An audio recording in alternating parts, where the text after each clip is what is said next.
I accidentally stepped on a bug, but the system told me I just killed a dragon. I crushed a random cockroach, and I gained a movement skill, divine immortality. Even the system seemed to doubt itself. I have a system. I transmigrated to a parallel world, a place where you can cultivate, but it's not just about martial arts. I also got the chance to see the students from the University of Mexico. The system demonstration played inside my head. I was taking a nap one day, when suddenly, the system's voice rang out, detecting a level 1 rookie. Immortal blood. If you can't run away, please, just endure it. The tension was rising. Are you barking again? This immortal blood isn't right. It's a bit too much. It's a bit ugly, but it could be worse. Is that hair really longer than the sole of my shoe? Detecting Sun Tzu's level, prepared to cut and assassinate. Obtained a divine skill and talent, though my immortality took a hit. Get lost, I snapped. Stop talking nonsense, just as I was about to start. Thanks for watching the video. A massive surge of energy suddenly poured into my body. I clenched my fists and felt the overwhelming flow of power. My Sung Yuan resistance peaked, and in that moment, it transformed.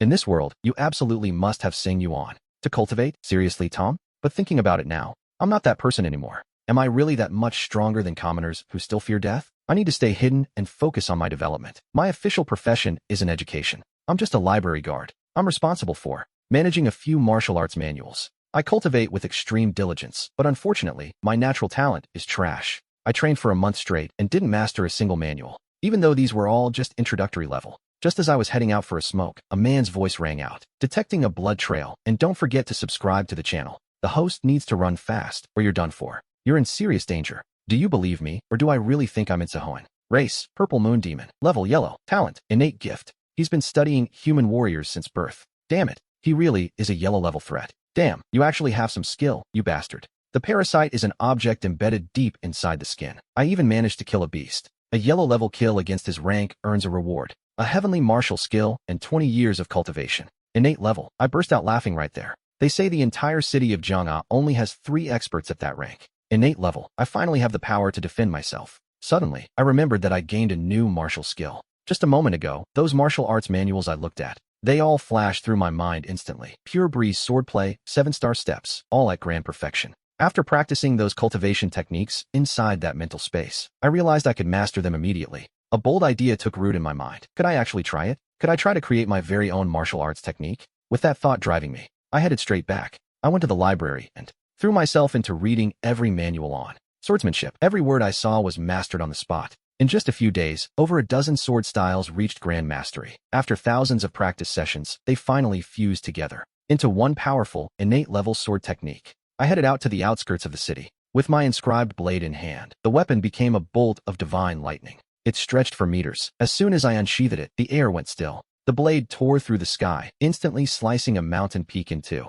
With power like this, there's no way I'm just showing off. Suddenly, I sensed several powerful auras flying straight toward me. They were closing in on me at high speed. I decided it was better to make my escape first. I activated the 7-star steps, and my body vanished instantly. I vanished from the scene. Over the next few days, I stayed patient and kept diving back into the library. I truly wanted to keep improving my skills. I didn't realize that slicing that mountain peak would unexpectedly become the biggest breaking news story. All of Jiang'ai City was in chaos, searching for this mysterious powerhouse. I thought I could hide in the library for a while, but then a young girl appeared before me. A notification popped up. The Empress's whereabouts have been detected. The system urged me to kneel and get down to business. I looked at the girl standing in the light. She looked like a fresh-faced 18-year-old starlet, looking completely out of place. I always thought the Empress would be a cold, enchanting beauty. As I hesitated, a data panel flickered into existence. Name, Yu Rian. Age, 18. Level, Earth Realm. Holy crap, it's actually her. Without wasting any more time, I walked straight up to her to start a conversation. After talking for a bit, I realized something about this little girl.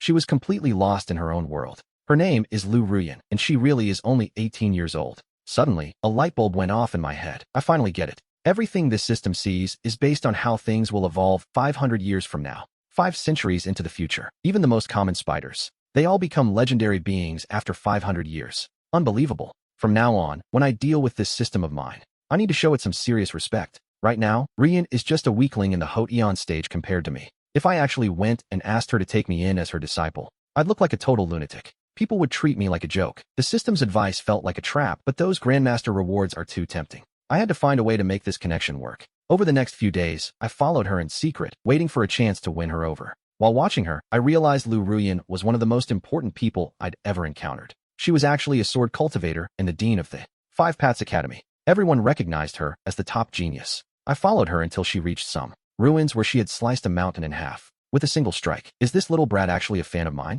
Number 1. Suddenly, I realized there was no one else around. Who says I have to follow the system script? The system wants me to submit, but I'll defeat her instead. I'm not getting rewards either way. Even if I can't annihilate Lu Ruyan, I'll make her regret it and beg me to be her master. Isn't that more satisfying? Little miss, your talent is exceptional. Come here. I draped myself in a flying robe, channeling the energy of my heart. And with combat patterns running through my head, I descended before her in an instant. I'm going straight into the center of the house. Time to start showing off. The residual sword intent from that guy means the sword protection system can be used. That previous slash of hers still resonates through the air. The wind here is far too loud. I waved my hand dismissively while thinking to myself. Absolute silence fell as Lu Ruyan's expression shifted drastically. She even forgot her own body as my unstoppable energy surged. Her power was casually dissipated by this old man standing before her. Could it be? Are you the supreme sovereign of the sword path? The future empress was completely shaken to her core. Opportunities like this are fleeting. Hurry up and get on your knees. I see you have the right bones and natural talent for this.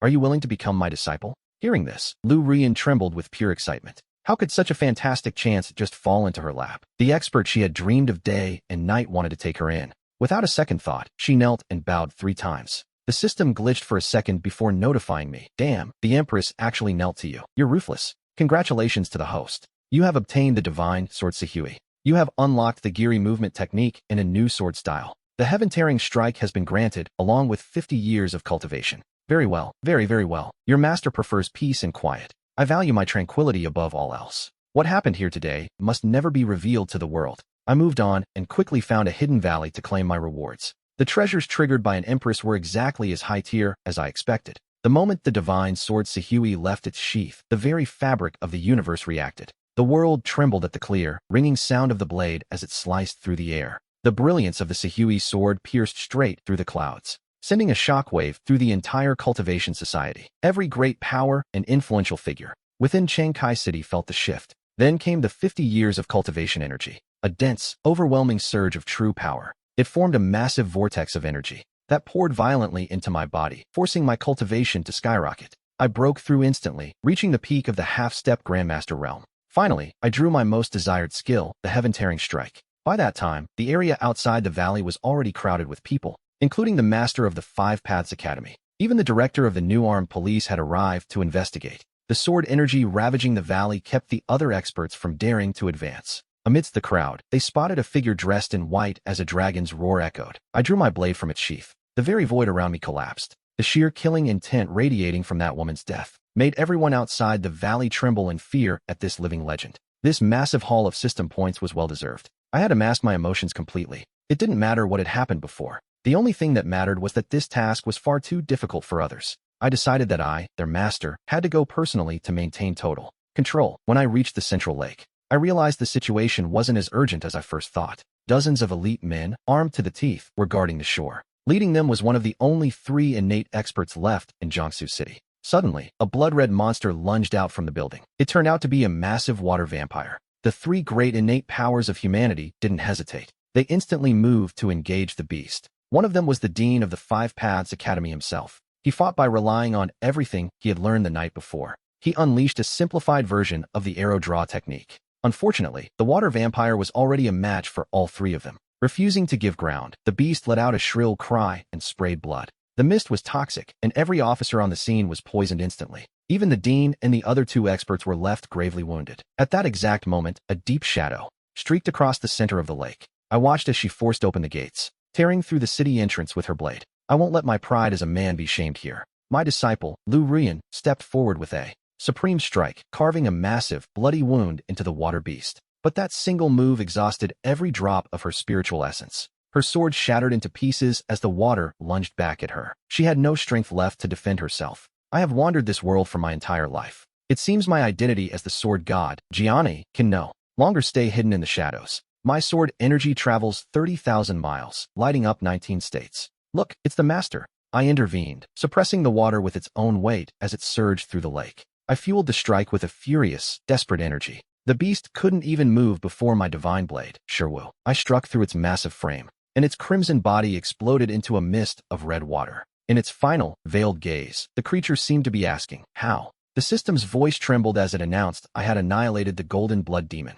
To avoid drawing more attention, I sprinted straight toward the suburbs. In my 20 years of cultivation, I had mastered the art of the musical blade. The limits of the innate realm began to fade away. I broke through to the next level of power instantly. Finally, I understood what true, formidable power felt like. Being a powerful master isn't for nothing, and this absolute blood god form suits me perfectly. At this grade, I can finally use the Hinxi technique. I can balance yin and yang to create a replacement body for the blood ancestor. Think about it, practicing multiple cultivation techniques at once? It would multiply my power several times over. I knew the signal would be seen, and soon the high-ranking powers found out. But what worried them most was the fate of the 3 top experts of Gianni. They were nearly annihilated by a mere worm. Immediately, they dispatched a team of investigators. I watched them scramble from the shadows. Panic set in, and from that moment on, the surveillance system was on high alert. But I had already slipped away, blending into the mundane world. I took a job at the library, working as a full-time security guard. For me, this quiet life is what has made me the happiest. It's a massive archive, now fused with the library of the University of Mexico. I spend my days studying more sword techniques, finally opening the heavenly gate. My new power is already taking a solid, rudimentary shape. I can even see the faint shadow of master-level skills within my reach. With my current strength, even if I were ranked against the entire province, I would undoubtedly be top tier. During this time, I've enjoyed a truly peaceful existence. Everything was calm. Until the night I was heading back home. It was late, and the streets were empty. That's when I encountered ghosts haunting the community. I live in a standard apartment building, or so I thought. It's an old place on the edge of the city. As I headed up to the 6th floor, a sudden flash occurred. A sharp, ghostly screech echoed through the air. It came from the cold hallway, a total nightmare. A figure in a white dress with long hair, covering her face, appeared right under the flickering light. The faint glow she emitted made it feel like I was in the underworld. Anyone else would say this was scientifically impossible. While I hesitated between attacking or fleeing, a system alarm flashed in my mind. Suddenly, I detected a sound like a plane on the roof. The nine-tailed fox is real. Host, please evacuate immediately. The nine-tailed fox is a master of illusions.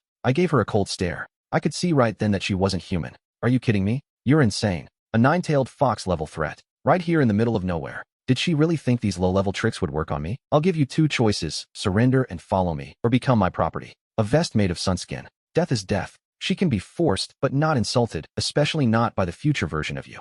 The future will be mine. When I got home, she was already begging me while I did the chores. I didn't want to, but she kept pleading while I worked. She actually liked it. She was pretending to be a god, scaring people with these strange miracles. I just didn't expect a hidden master to be living in this place. This broken down, run-down neighborhood. Suddenly, I slapped my own leg in realization. I remembered something important. Damn system, are you playing dead? Where are my rewards? The system replied, Host, you are using a supreme-level demonic beast. As manual labor, congratulations on obtaining the purple crown and 20 years of cultivation. That power pushed me straight into the middle stage of the Grandmaster realm, and at that level, a Grandmaster is truly a Grandmaster. This purple crown is essentially a water pill. It's a cultivation technique that targets mental strength directly. It looks like becoming a complete genius is just around the corner. The next day, I headed out to Duampo Mountain. I was planning to test out my new move, but I had to shift gears immediately. I desperately ran into Lu Riyang, who was already there as the twilight of the night began to fall. She was all alone, looking especially helpless in the fading light. My divine consciousness constantly picked up the confused turbulence within her mind. Things were not going well, not at all. Anger was erupting, a fire burning in her heart. My disciple was about to suffer an internal demon. I couldn't let anything happen to my reward. Wait, what was that? A famous grandmaster of the sword path, the master of the grasslands, was traveling with his disciple, challenging everyone across the world. This master and disciple pair were like a pack of thieves, winning wherever they went. Lu Riyang was chosen as the primary representative of Jahane City, facing off against them alongside the disciples of the Sword Hall. They knew they couldn't win, but the honor of the city was at stake. For Lu Riyang, the pressure was immense, just her luck. Life isn't easy, but as long as I'm standing here, she doesn't need to fear anyone. Speak, I commanded. I reached out and pressed a finger to her brow, sensing the fury burning deep within her heart. I sent a wave of calm directly into her sea of consciousness. Compared to the great Tao, these petty conflicts are nothing. She fell to her knees, bowed 3 times, and finally spoke. She warned me to be careful of this grandmaster. He was at the peak stage of the Sword Hall's cultivation. He came to Jahane City specifically for me because of her. He wants to challenge me? I thought about it for a second. Nobody has actually seen my face, so if I just leave town, the problem is solved. I can't believe I'm even considering this. I kept up the act and quickly retreated from that mess. Over the next few days, I moved to the library's 2nd floor. Using the divine stone, I refined my divine blood with ease. I was just about to open a new book when I heard the news. The sword saint of the grasslands and his disciple had arrived. Their names were Tambia and Sio, but I didn't care. As I moved, the system notification flashed in my mind. He had reached the peak of the Earth realm. Co appeared, and even the Empress couldn't take it anymore, ordering Sansu to flee immediately. Damn it, sister, if you keep acting like this, I'm never going to get any rest. I realized that if every Earth realm expert showed up, killing their master, the Sword Saint, would be easy. But then I remembered, don't I have Lu Ruyan, my professional substitute, to handle the spiritual trail? Besides, the system never said I had to be the one to personally kill or defeat him. With that thought, I rushed to the stadium, which was already packed to the brim. Every eye in the crowd was glued to the center, so I focused on Co in the audience. His stats materialized instantly before my eyes. Name, Co. Age, unknown. Cultivation level, early Earth realm. Go on then, I muttered to myself. I couldn't wait any longer to get my hands on this kid's loot. Lu Ruyan and Co drew their weapons at the exact same moment. Steel clashed against steel as they traded blows with blinding speed. They exchanged dozens of strikes in a single round of back-and-forth combat. Both of them fought with the intensity of two zealots joined in a holy war. It wasn't just a duel, it was a debate between two cold-blooded killers. Anyway, the tension in the air was thick enough to choke on. I watched the faces of the audience as the excitement reached a fever pitch. The very ground beneath them seemed to groan under the pressure of their power. This wasn't a mere sparring match anymore. It was a fight to the death. A dozen rounds passed in the blink of an eye. Neither of them could gain the upper hand or land a finishing blow. Wounds opened up across both their bodies as a massive explosion rocked the arena. They both retreated, but Co just started laughing. He laughed wildly toward the sky as the energy around him turned pitch black. The sword chi radiating from his body surged violently into the air. Then, he finally unleashed his ultimate technique. It was the Sword Saint's deadliest move. The 10,000 swords returned to one strike was ready for takeoff. A single blade aimed to tear open the very gates of heaven. I realized my tutoring over the last few days hadn't been in vain. Lu Ruyan swung her blade like a localized hurricane. The unstoppable light of her sword flew straight for Co's face.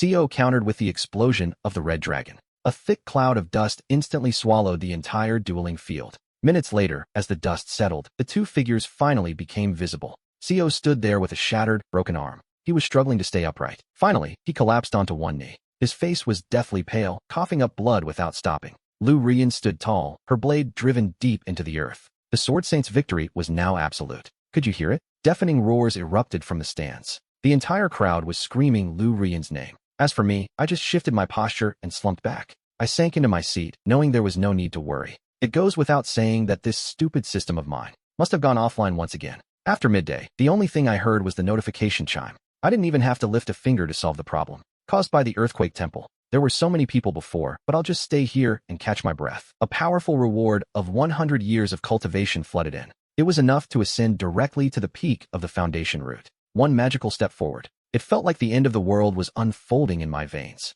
I received a sudden burst of pure, unadulterated luck. Damn, even this much power feels like a curse. It was finally over. My objective was finally complete. I didn't waste another second and went to find Ruffian. We quickly found a hidden spot to begin the transition. It was time to practice and master these heavenly rewards. In just 1 month, I was skipping through the stages, leaving the body initiation phase far behind. My spirit felt anchored to my very seat. But thinking of the monsters that cause future earthquakes and collapses, the world might not survive. I couldn't help but sigh, knowing the path of cultivation is long and grueling. What fascinates me most is this Pili classic technique. I spent hours lost in the profound heavens. The truth is, alchemists in this world are rarer than anything else. They're harder to find than three-legged toads, but if I could cooperate with them, I could stabilize the material space and solve this without waking anyone. What would happen then? Once the days ended, the men gathered at the woman's house. For the following days, I stayed busy refining pills within the material space, but it was exhausting. This thing is a real curse. It feels like my mind is consuming my own brain. Just as I was heading out to get herbs for my house, a man called out to me. I noticed a transfer notification on my device. A mission popped up on my phone, instantly sparking my interest. It involved the holy swordsman from the Church of Latter-day Saints. Tingbi is on Mount Duan Phone, challenging the sword god of Hinji, though he hasn't been seen. I've already received the reward. I don't want to get involved anymore, but this old man's cursing is honestly irritating, and this is the result. The commotion makes it sound like he's been swearing for days. How is it that I can't seem to dodge him? Suddenly, a familiar shadow flew right past me. Jenna's whereabouts really let the youth see clearly that the master disdains clowns. Pretty boys like you. He doesn't even consider you. Lu Ruyan's words cut deep. Tang Biha has been ignored for so many years. He was already furious, and now, humiliated by a girl, his face turns uglier than raw pig liver. In the next second, that liver-colored face lunges forward. His palm struck out, hitting Lu Ruyan with the force of a collapsing mountain. Lu Ruyan didn't stand a chance. Blood sprayed from her nose and mouth instantly. This girl is a disaster. She has plenty of opinions, but absolutely zero survival instinct. Just as she was about to take her final breath, the air around us distorted and shifted from the sheer impact. Massive ripples spread as a deep shadow of light shot toward the sky. A figure in black robes blurred across the neighborhood, snatching Lu Rian out of harm's way. I moved before I could even think. This filthy old man really looks down on people. I had to use my specialized hand technique. I channeled my divine energy into a single point. He's definitely looking for a death sentence today. When he saw me move, his eyes locked onto mine. Tingbi's gaze was burning with pure malice, unleashing a crazed, bloodthirsty will to fight as we collided like arrows. The shockwave caused an immediate shift in the surrounding pressure, altering the very weather above us, but I don't have time to waste. The sky erupted with a deafening blast. I summoned it, the Siwi divine arrow. I gripped it as thousands of light rays gathered, because I'm in a hurry. This victory will be decided in a single move. I crouched low toward the table. I leaned my body to build momentum and slammed my hand against the ground. My fingers brushed the Siwei handguard, snapping the thread. I tore the arrow from the wood and aimed it at the sky instantly. I condensed wings of infinite sand behind me, and Tingbi's face twisted in shock. He immediately unleashed his 100-arrow convergence at the level of perfection. His murderous intent surged through his entire frame. Dense shadows of flowers erupted from his body. They took flight, terrifying and thick like storm clouds. The darkness covered the sky, swallowing the moonlight. The contrast in our speed was staggering. Tingbi pressed his two fingers together. A massive river of arrows descended upon me, crashing down as if the entire sea had fallen from the heavens. It felt like the heavens were collapsing, but my hand didn't waver. I gripped the shaft of the arrow tight. The king of arrows trembled violently as I prepared to strike. A cold smirk played at the corner of my mouth. I let it fly, and the force made the mountains shake. "Thank you," I whispered. Two ferocious arrows collided in midair, trying to tear each other apart. The impact produced a deafening roar like 1,000 claps of thunder, tearing the sky open. In a single heartbeat, a blinding flash erupted. My golden arrow shot through the chaos. The live stream captured the moment, but the camera feed turned completely white, and the audience exploded in a frenzy. After a few seconds, which felt like an eternity, the light of the final arrow finally dissipated, and people could see the wreckage below. The mountain crest was shattered, and the valley was leveled into a plain. I remained suspended between heaven and earth, the power of the land surging through me. The Siwi divine arrow truly lived up to its name. Tingbi was finished. He looked mysterious as he hung there, suspended in midair. Blood leaked from his mouth, and his face was deathly pale. His long sword was shattered, and he didn't have a single arrow left. I was the one who had finally broken him. The glow of his divine energy began to dim. I watched the dust settle on the frayed ends of my headband. The bow slipped from his trembling fingers. He drifted with the wind. We were no longer on the same level. This wasn't just a fight. It was a total, terrifying beatdown. A complete victory, yet he didn't even drop a single item. No rewards, no loot. This brutal struggle bore no fruit at all. I gave some final instructions to He Yuyan, planning to withdraw. But then I thought, old man, you've cursed me for days. I hope you don't fall apart once I'm gone. My residual aura began to dissolve slowly into the air. I felt myself transforming into a new, pure light. I faded between heaven and earth, returning to the source. I caught one last look at Tingbi's face as he clung to life. His mind went completely blank. In that instant, my clone's body vanished. My main body hadn't even moved an inch from the library. All he knew was that this shouldn't be possible. I've spent my whole life training for this, he probably thought. Yet he couldn't even overcome a single one of my techniques. He had been fighting nothing more than a clone. Confusion, shock, and pure shame washed over Tingbi's face. Dizziness hit him hard as a wave of rage consumed his soul. He lurched forward and spat out a massive, dark mouthful of blood. The sword god, he wheezed, his voice trembling. So this is how wide the gap really is. Before his eyes, the image of the invincible sword god shattered. He closed his eyes in total, bitter resignation. He fainted on the spot, his pride and spirit completely broken. Tingbi's future as a cultivator was ruined in an instant. Back in my library cubicle, I opened my eyes and yawned. I stretched lazily while the mountain where he fell grew silent. It was later renamed Sword God Valley to honor the legend I created. My fame as the sword god reached new heights that day. Or so I thought as I went back to work. This was finally over, and I could focus entirely on my cultivation. Suddenly, the system's voice chimed inside my head. You've humiliated the sword demon to the point of death, it announced. The sword demon harbors no deep hatred for the host, but the cycle must end. Please send your disciple to finish him off immediately. I was supposed to just execute the sword demon like that? This old man from the plains really didn't have much left in him. But then I paused. I felt like I had seen this exact plot play out somewhere before. This so-called sword demon. His surname was also Xiao. Did he really think he could play these tricks on me? When I return, the whole city will pay the price, I muttered, recalling the trope. I watched the scene carefully from the roof. Everything was happening exactly as the stories explained. If you leave now, you won't be able to come back. Something is missing. A sudden chill ran from my calves to the soles of my feet. My body went into a state of high alert, sensing immediate danger. A crisis erupted on the spot. The enemy hadn't actually left yet. A sharp surge of sword energy grazed right past me. It brushed against my neck like a cold breeze, the mark of the future demon tribe.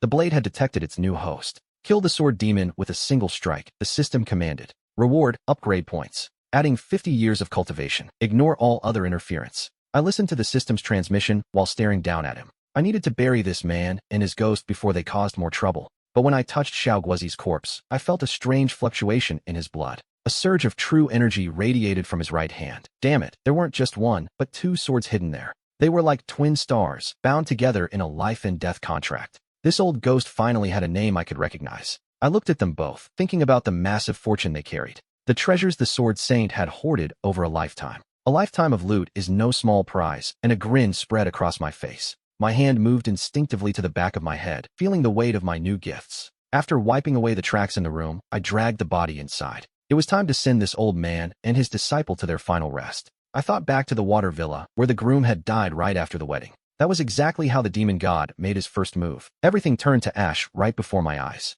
If he was so dedicated to this place, he could stay here and rot for all I cared. After returning to my own city, I planned to visit Cece's hometown and enjoy myself. With those 50 years of cultivation added to my soul, my power finally reached the peak of the Master Realm. I felt a surge of energy that surpassed anything I'd known before. I surrendered myself completely to the flow of my cultivation. Was I really some kind of once-in-a-generation genius? The level above Master was the Grandmaster, the Genesis Realm. To truly step into the shoes of a Grandmaster, I had to understand the very process of creation itself. I needed to master the power of the world's laws. I could be considered a half-step Grandmaster now, but I wasn't in a rush. With my current combat strength, I could make the entire world pay its debts to me with interest. Suddenly, a memory flashed through my mind. I remembered the man who had essentially given me this new life. I looked down at the two swords I had just claimed. The twin stars were finally mine. I opened them up and couldn't help but shout, "Wow!" The treasures were piled up like massive mounds of earth. I saw every kind of precious herb imaginable, and buried in the pile was the secret to the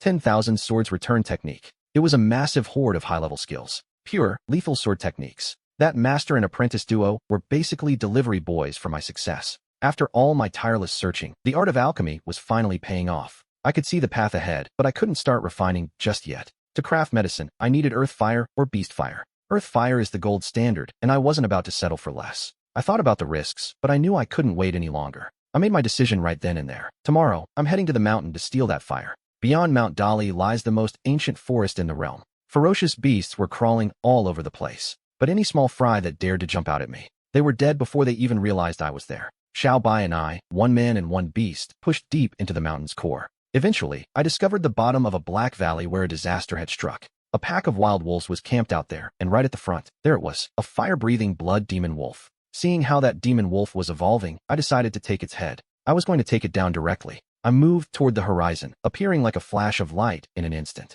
I stood right in front of the Wolf King, and by the time it reacted, I had already closed the distance and struck. My blade pierced straight through its heart chamber. With the prize in my pocket, I turned and vanished on my own two legs. As the dust settled, the pack began to scatter in a panic. The wolves realized their leader was dead without even seeing the killer's face. Just as I was about to head back, I prepared to return home. Suddenly, a sharp signal went off. I felt a familiar fluctuation in the air. What was the ILO doing here? Urigen was actually here in this place. It turns out that after the last battle, she felt a deep change within herself. Her swordsmanship lacked killing intent, so she headed into the woods. She went deep into the primitive forests to train her blade. Right then, I saw her in a very difficult spot. She was locked in a fierce battle with a terrifying demonic beast. Just as she was about to unleash her ultimate move, the beast suddenly vanished from her sight. It reappeared in an instant, and she was nearly disarmed. Right before her eyes, the monster lunged from behind her like a shadow, striking her down with a single heavy claw. Urigen lost consciousness and slammed directly into the ground.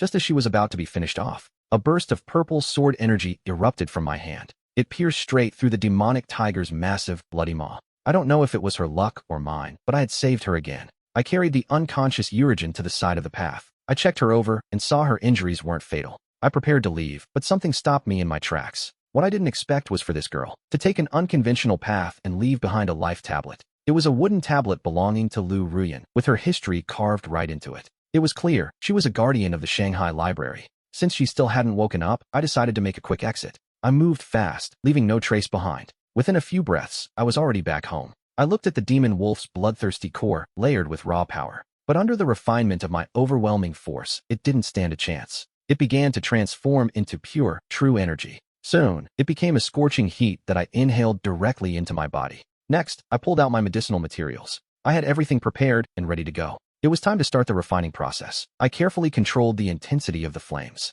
The impurities flared up occasionally, growing more intense by the second. Finally, I dropped the last of the herbs into the mixture. Half an hour passed. A thick, potent medicinal aroma suddenly filled the room. I had successfully refined 3 pills. Not a bad haul at all. I took 1 spirit condensation pill to strengthen it, then handed it over to Oboi. Oboi's spiritual sea filled up instantly. Master, my mind. What grade of pill is this? The power left him trembling, his entire body convulsing. He looked completely overwhelmed. How embarrassing. The next day, I headed to the library. Everything seemed normal, just like any other day. I figured she would have contacted a doctor by now, but I didn't expect Lu Rian to be waiting there. She had arrived early, and judging by the look on her face, she was looking for answers. Actually, it looked like she was coming straight for me. Who are you, and where in Shanghai do you come from? I was momentarily speechless at her sudden interrogation. What a strange woman. What exactly did she discover about me? Did she realize I was the master who saved her before she blacked out yesterday? Then I saw it. The wooden tablet Xiao Bai had secretly left behind. That explains everything. I'm just a librarian here. She couldn't possibly be hunting me down already, right?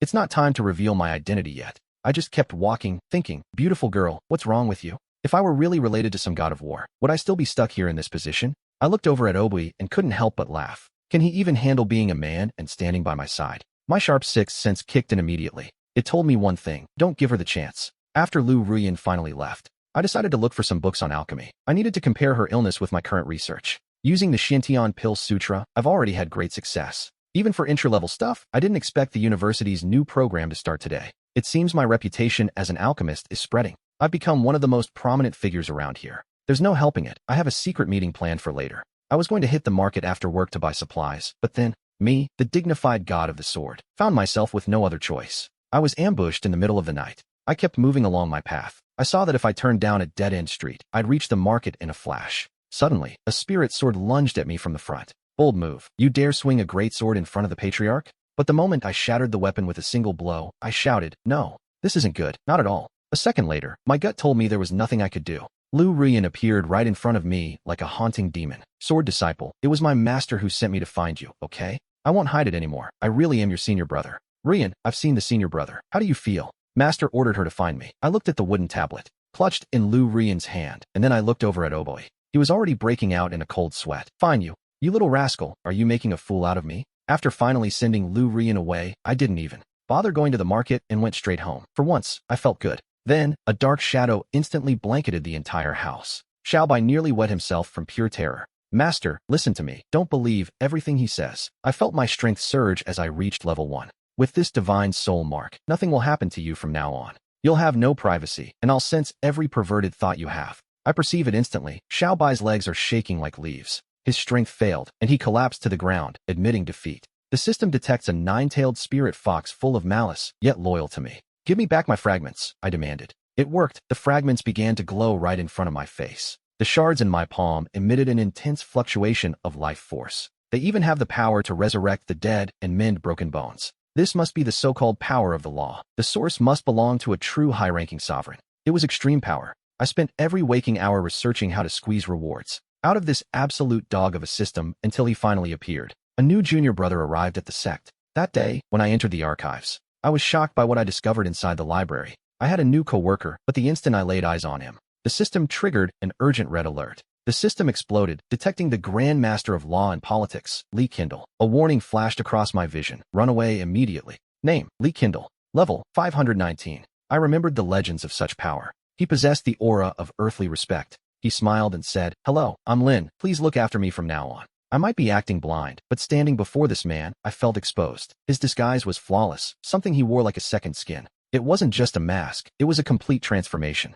I kept my cool and engaged in some casual small talk with him. Then I remembered the manual I received, the true classic of thief deterrence. If I could make this master of law and politics truly submit to me, wouldn't the rewards from the system be astronomical? I needed to formulate a plan, and I needed to do it fast. I found a quiet corner to study the secrets of the manual. It was a magical circle technique, but my focus was elsewhere. I kept my mental strength sharp and alert. I tracked Lee Kindle's every move, watching him like a hawk. Just as I expected, she began to approach the master to speak. She complained about the trash cultivation technique that's only taught to men. But this young lady wasn't paying attention this time. I had to obtain the diagram of 10,000 formations. I realized that most of my future energy would be invested into mastering this magical circle. It was combined with the illusions of alchemy and the great treasure left behind by old ginseng. My progress toward the goal was moving in giant leaps. I could practically taste the success. I vaguely felt myself reaching the threshold of a true master. But in Lee Kindle's eyes, I was just playing a part. I became a piece of trash who knew nothing but basic cultivation.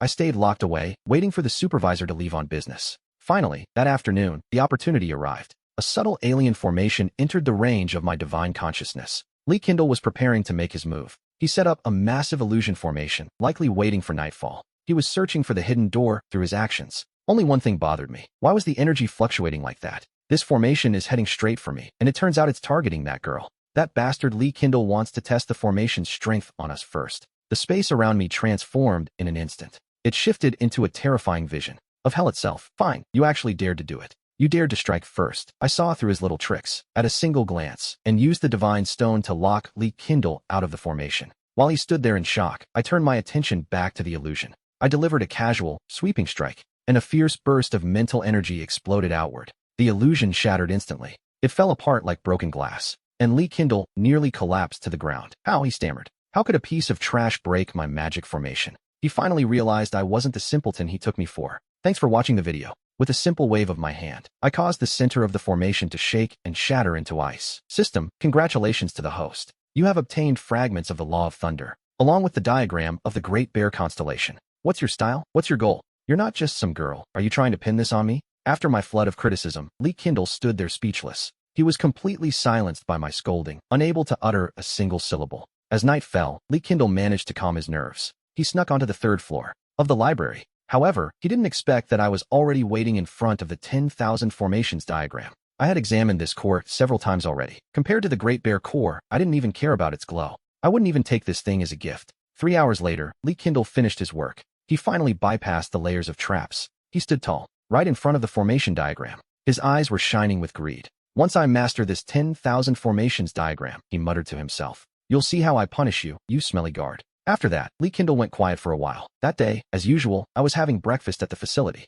I was standing right at the entrance of the library. I was already planning how to harvest more value from this royal sect disciple. Suddenly, Lu Rian walked toward the center of the city, approaching me with a lunchbox and calling out, Big brother, I brought you breakfast. I prepared this specifically for you. But before I could say a word, Lee Kindle came charging toward us. I grabbed my food and stepped aside, listening to their conversation while I ate. What I heard left me completely speechless. It turns out Lee Kindle is actually a relative of Lu Rian. Lu Rian, that security guard is a bad person, stay away from him, he warned her. Lu Rian froze, stunned by his sudden outburst. Seeing she didn't believe him, Lee Kindle doubled down. He's just a lazy bum. He spends every day doing nothing, with zero ambition. He even dismantled my demon suppression tower. He's clearly a malicious villain. But Lu Rian completely misunderstood his point. She thought, the master must be teaching me how to understand my senior's temperament. Without these trials, I'll never make any real progress in my cultivation. Lee Kindle watched us as we chatted and laughed together. The sight of our closeness absolutely infuriated him. He looked like he wanted to settle the score right then and there.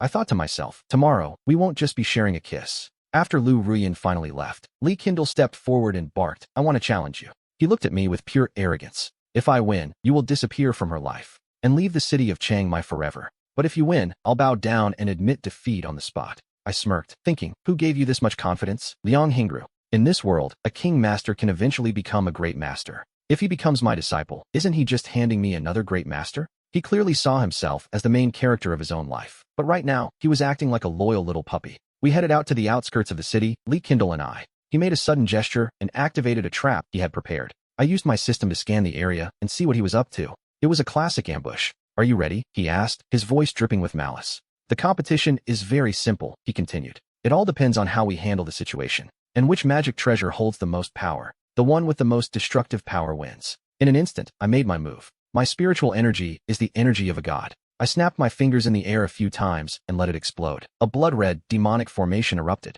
I called upon the power of Jose Andre. It locked everything down instantly, trapping both his mind and his spirit. After a deafening roar, his pathetic, rickety formation stood no chance. It disintegrated as if it were made of wet paper. This level of power was far beyond anything he understood. It hit him right in his cognitive blind spot. I watched him panic, thinking, what is happening? Where did my formation go? He stared at me, his eyes clouded with confusion. I didn't want to waste any more time on him. Keep your promise, disciple, I commanded. Lee Kindle never imagined he would lose so completely. As he regained consciousness, he looked like he'd swallowed glass. That piece of trash actually called me that. My younger sister Rujin calls me Big Sister, and I call him Master. The humiliation was leaking out of him. His face turned as pale as death itself. A barely audible master squeezed out from between his teeth. Dinsing Fa, the great master, is heading to the church. There is a master there, and his successor is a great one. By God, I finally obtained a fragment of divine power. I felt the rush, my lips tightening with anticipation. The power was surging. Seeing me standing there so composed,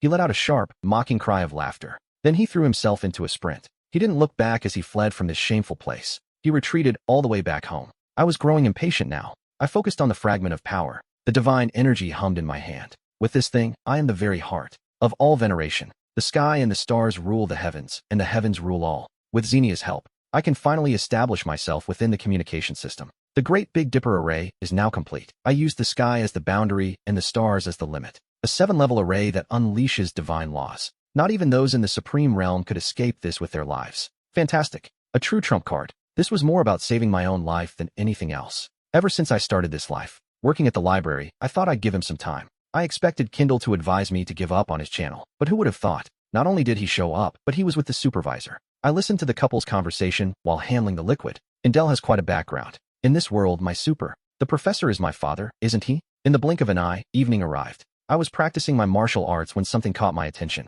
I realized someone had targeted both me and my friend. I turned around, and Lakindle called me master in a surprisingly soothing voice. 3. It turns out she went to see Lu Rian last night. After a while, she headed straight for Urian City. After some intense pestering, she finally secured my identity as her senior disciple brother. She mentioned the God Seer, but said nothing about the God Realm. Once the apprenticeship ceremony was over, she started her little performance. Master, since she joined the sect, shouldn't she also get to meet the Grandmaster? He's not home, and I have no idea where he went. I gave a lecture that left Lakindle speechless just as Lu Rian introduced her as my new disciple, making Lakindle want to crawl into a hole since she was lecturing others just 2 days ago. Now she's my student, and Rian is completely confused about their sudden change in relationship.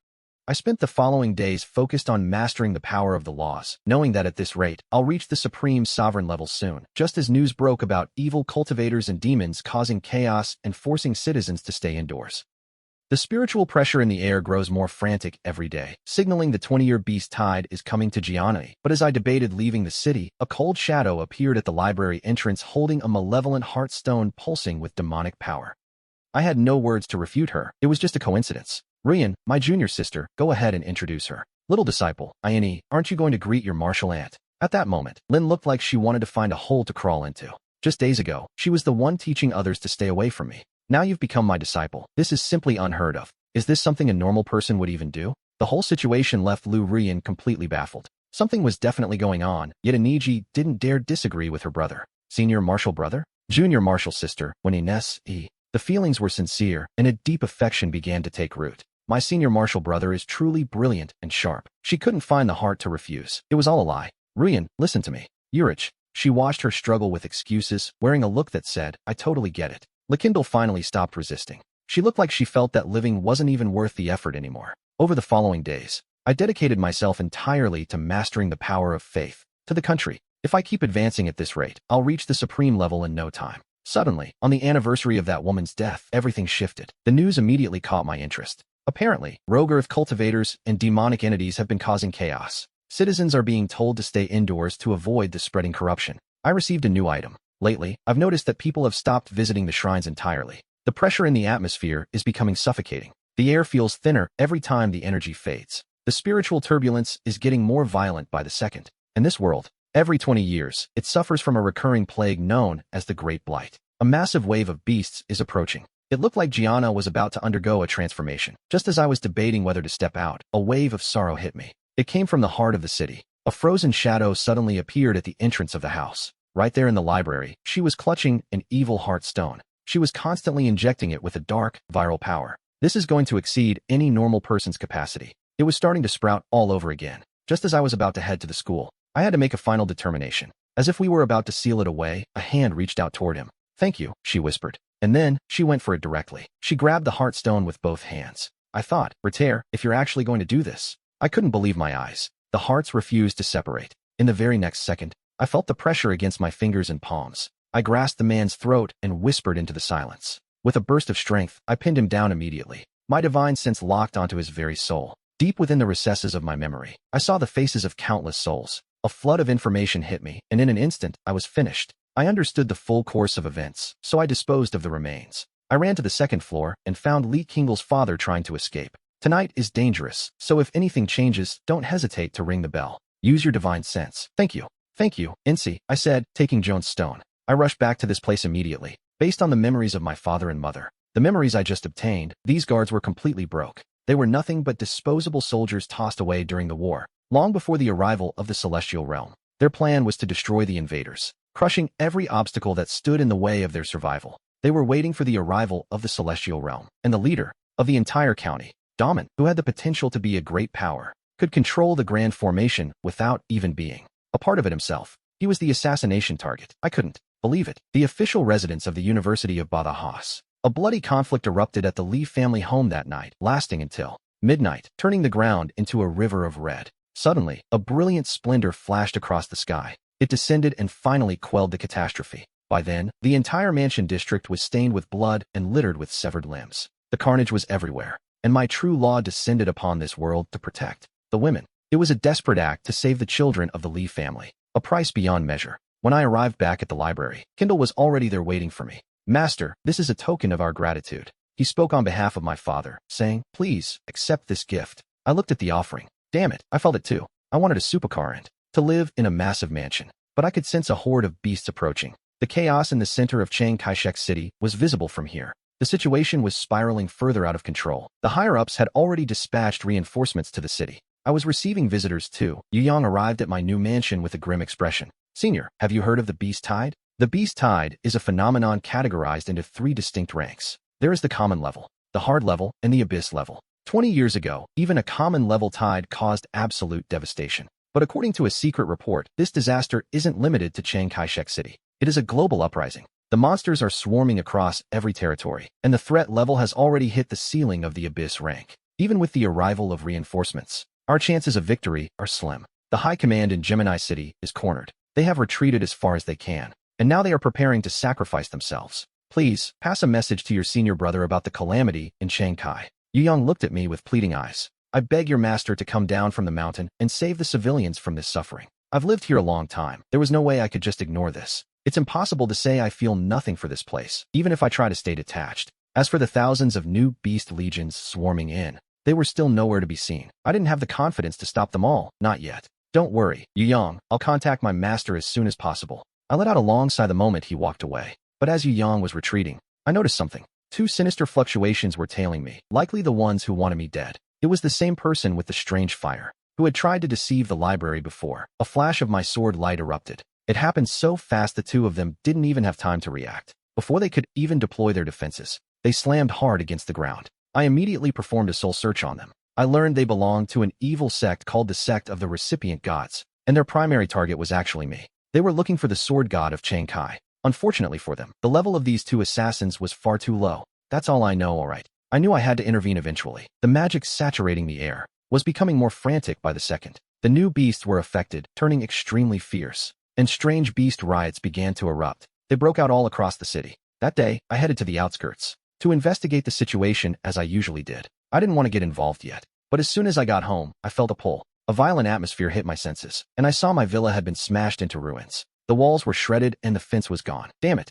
It looked like even Albane couldn't hold back. I used our spiritual contract to track my son immediately. I locked onto his position right away. The local farmer's market looked like it had been firebombed. Xiaobai had reverted to his 9-tailed form. With bloodshot eyes, he was on a killing spree, his jaws inches from Qimin's neck. I moved without hesitation. I struck him hard across the backside. Xiaobai's gaze shifted instantly. His eyes cleared for a split second before he tried to sink back into that violent frenzy. But the moment I made contact, I felt his resistance vanish. I held the power of 7 wolves in my hands. Every strike and every movement I made was precise. I forced him back into his human form. His eyes rolled back into his head as he let go. He collapsed onto the ground. To be young again. He fell fast asleep, and then I moved to the next step. I activated the wood element law. Green energy instantly flooded the entire area. It washed over the wounded people nearby. I watched as their broken bones snapped back into place. The energy knitted their torn flesh back together. Their blood flow stabilized and their deep gashes closed up. Every single injury was healed in a heartbeat. It was time to head back home.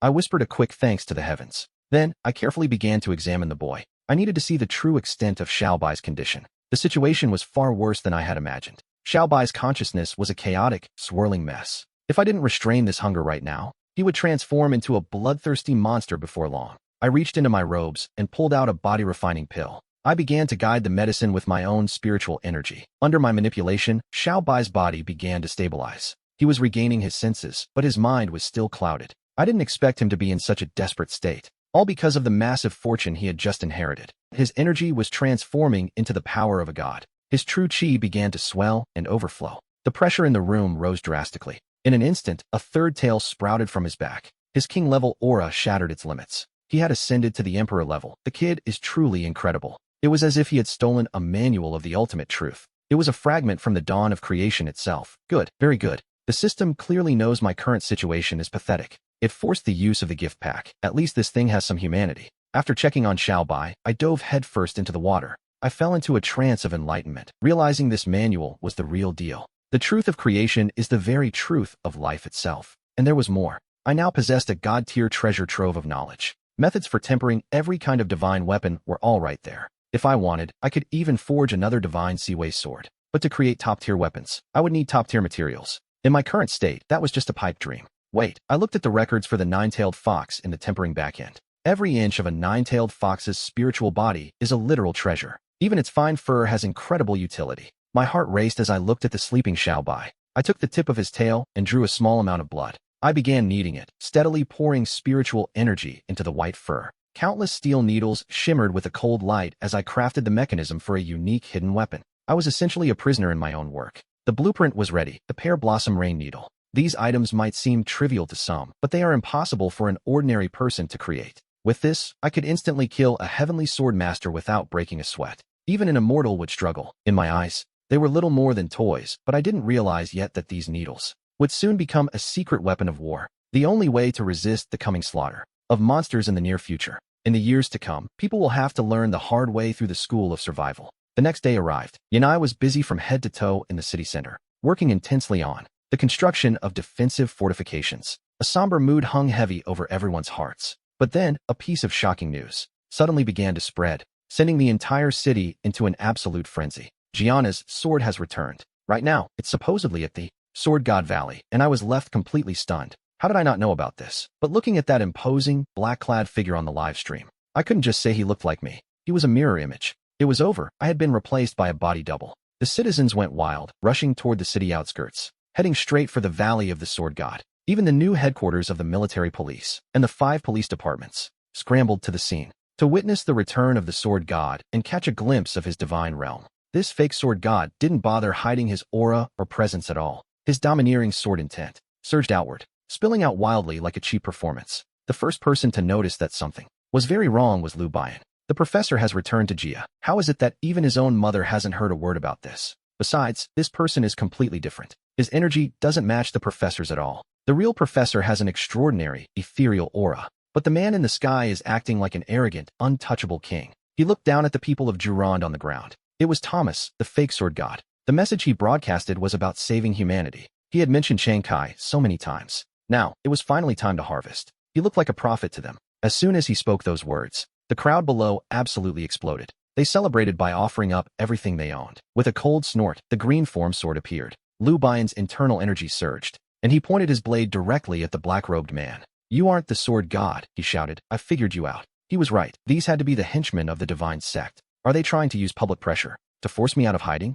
They are following the same playbook used against Rujin, Li Yuan, and his father. The butler and the elders were targeted just like the dean of the city. The dance academy was caught in it, too. They stepped forward, but in their hearts, they knew the truth. The authority of the sword god is inseparable from honor and truth. Seeing this shameful display, the black-robed man snapped. His violent intent began crushing the lives of the citizens below. It was the instant ward sword style. The pressure echoed through the entire canyon. The civilians were helpless as their strength drained away. Those below couldn't take the pressure. Blood sprayed from their noses and mouths. His original plan was to conduct a cleansing of the earth, a bloody massacre to follow the harvest. He didn't care about the cost, whether the real sword god showed up or not. I wouldn't let my name be Disgrace like this. The man in the black robe waved his hand dismissively. A massive surge of energy erupted from his palm. It felt like a force built up over thousands of years, creating a terrifying field of crushing gravity that made the air itself heavy enough to shatter bone as it fell. Everyone in the valley was about to be crushed to death. Lu Ruyan and the others fought back with everything they had. But to the Imperial clan, they were nothing but insects. Their resistance was as flimsy as a blade of grass. Amidst the groans and screams, the very sea seemed to peel away. A dry, suffocating heat filled the entire canyon. It was a living scene from hell. The black-robed man savored the screams echoing through the gorge. He watched the carnage with a twisted smile, scanning the perimeter for any sign of me. Then, on the distant horizon, a flash of purple lightning ignited the sky. A spirit beast. The long-awaited night had arrived. The man in the black robe froze in shock. He stood there paralyzed, unable to react in time. A flash of purple and red light tore across 1,000 miles to strike the earth. It landed right before him, making his heart and lungs seize up. But there was no time to think. It was the divine sword, Sahuiai, carrying the weight of 10,000 heavenly thunders. It instantly pierced straight through his chest. The force of the impact pinned him down. Then, another black-robed figure descended and pulled the blade from his chest. He wore the exact same robe, but the spiritual pressure exploding from him was on a different level. It far surpassed the man before him, chilling the very marrow of his bones. The crushing gravity dissipated, and even the whistling wind came to an abrupt halt, leaving the people below speechless. Some were weeping, feeling as if a true god had descended. This was a real god of the sword standing before them.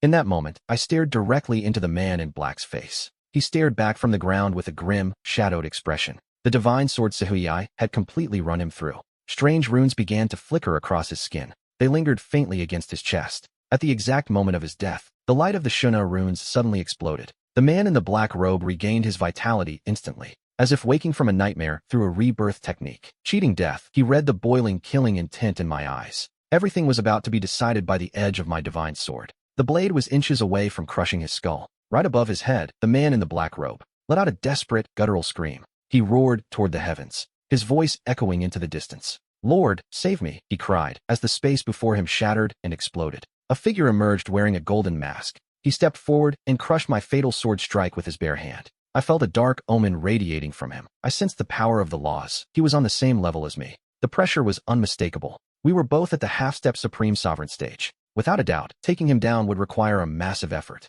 I moved my hands and pulled a suppression amulet directly from the air. The paper looked faded and ancient. I raised my hand and traced several patterns. I made mysterious movements toward the stars until the star eye peeled away, using the sky as my canvas and the 7 stars as suppression eyes. The Big Dipper constellation was drawn instantly. "You dare play tricks? Trying to use suppression techniques right in front of me? You're begging for death. The 7-star array of the heavens is already prepared. You're the one seeking death," the celestial lord growled. A vast, divine power descended clearly from above. Tens of thousands of visions appeared, filled with brilliant, shining stars. They transformed into arrows of pure force and came crashing down. They buried the old man's physical body in an instant. When the old man finally reappeared before everyone's eyes, his body was covered in countless bloody holes. As if pierced by 1,000 arrows, the man in the black robe stared back. He stared at the vision of heaven and earth, absolutely terrified. The Lord who had granted us those holy moments, the one who was so arrogant, was now weeping. He spoke as if he were nothing more than a discarded cloth. The old man lay gasping for air on the ground.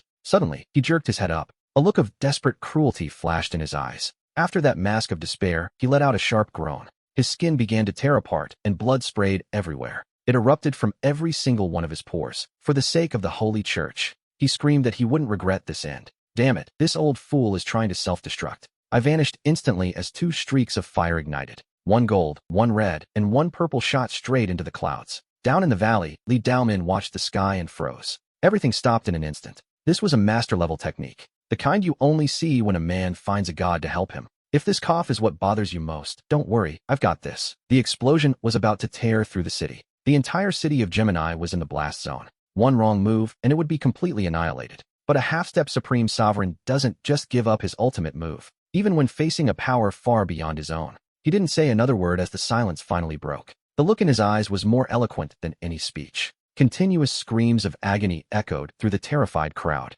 I saw Lu Ruo and Ian with tears streaming down their faces. They were struggling just to keep moving forward. They wanted to rescue their master, but it was a lost cause. Crimson and purple lightning collided in the open sky. It looked like a war between gods and demons. Thunderous roars shook the very clouds above us. The violent booms sounded like the end of the world. The shockwave didn't care about the distance. Within a 10,000-meter radius, the energy simply exploded. The force of the impact leveled everything in its path. It tore through entire blocks of buildings like they were paper. In the next second, the world turned into a blinding white void. The world was swallowed by a desperate struggle. Everything turned white and fell into a deathly silence. I don't know how much time passed before the light finally faded. Grandmaster Strochum, Faye has won, someone screamed. Thunderous cheers erupted from the massive crowd. My body felt like it had been crushed by a mountain, but I forced myself to remain standing tall. High above the clouds, the crisis had finally been resolved. I didn't linger. I simply waved my hand and retreated from the scene. It wasn't that I wanted to show off by leaving so suddenly. It was that the old man's attack had nearly torn me to pieces.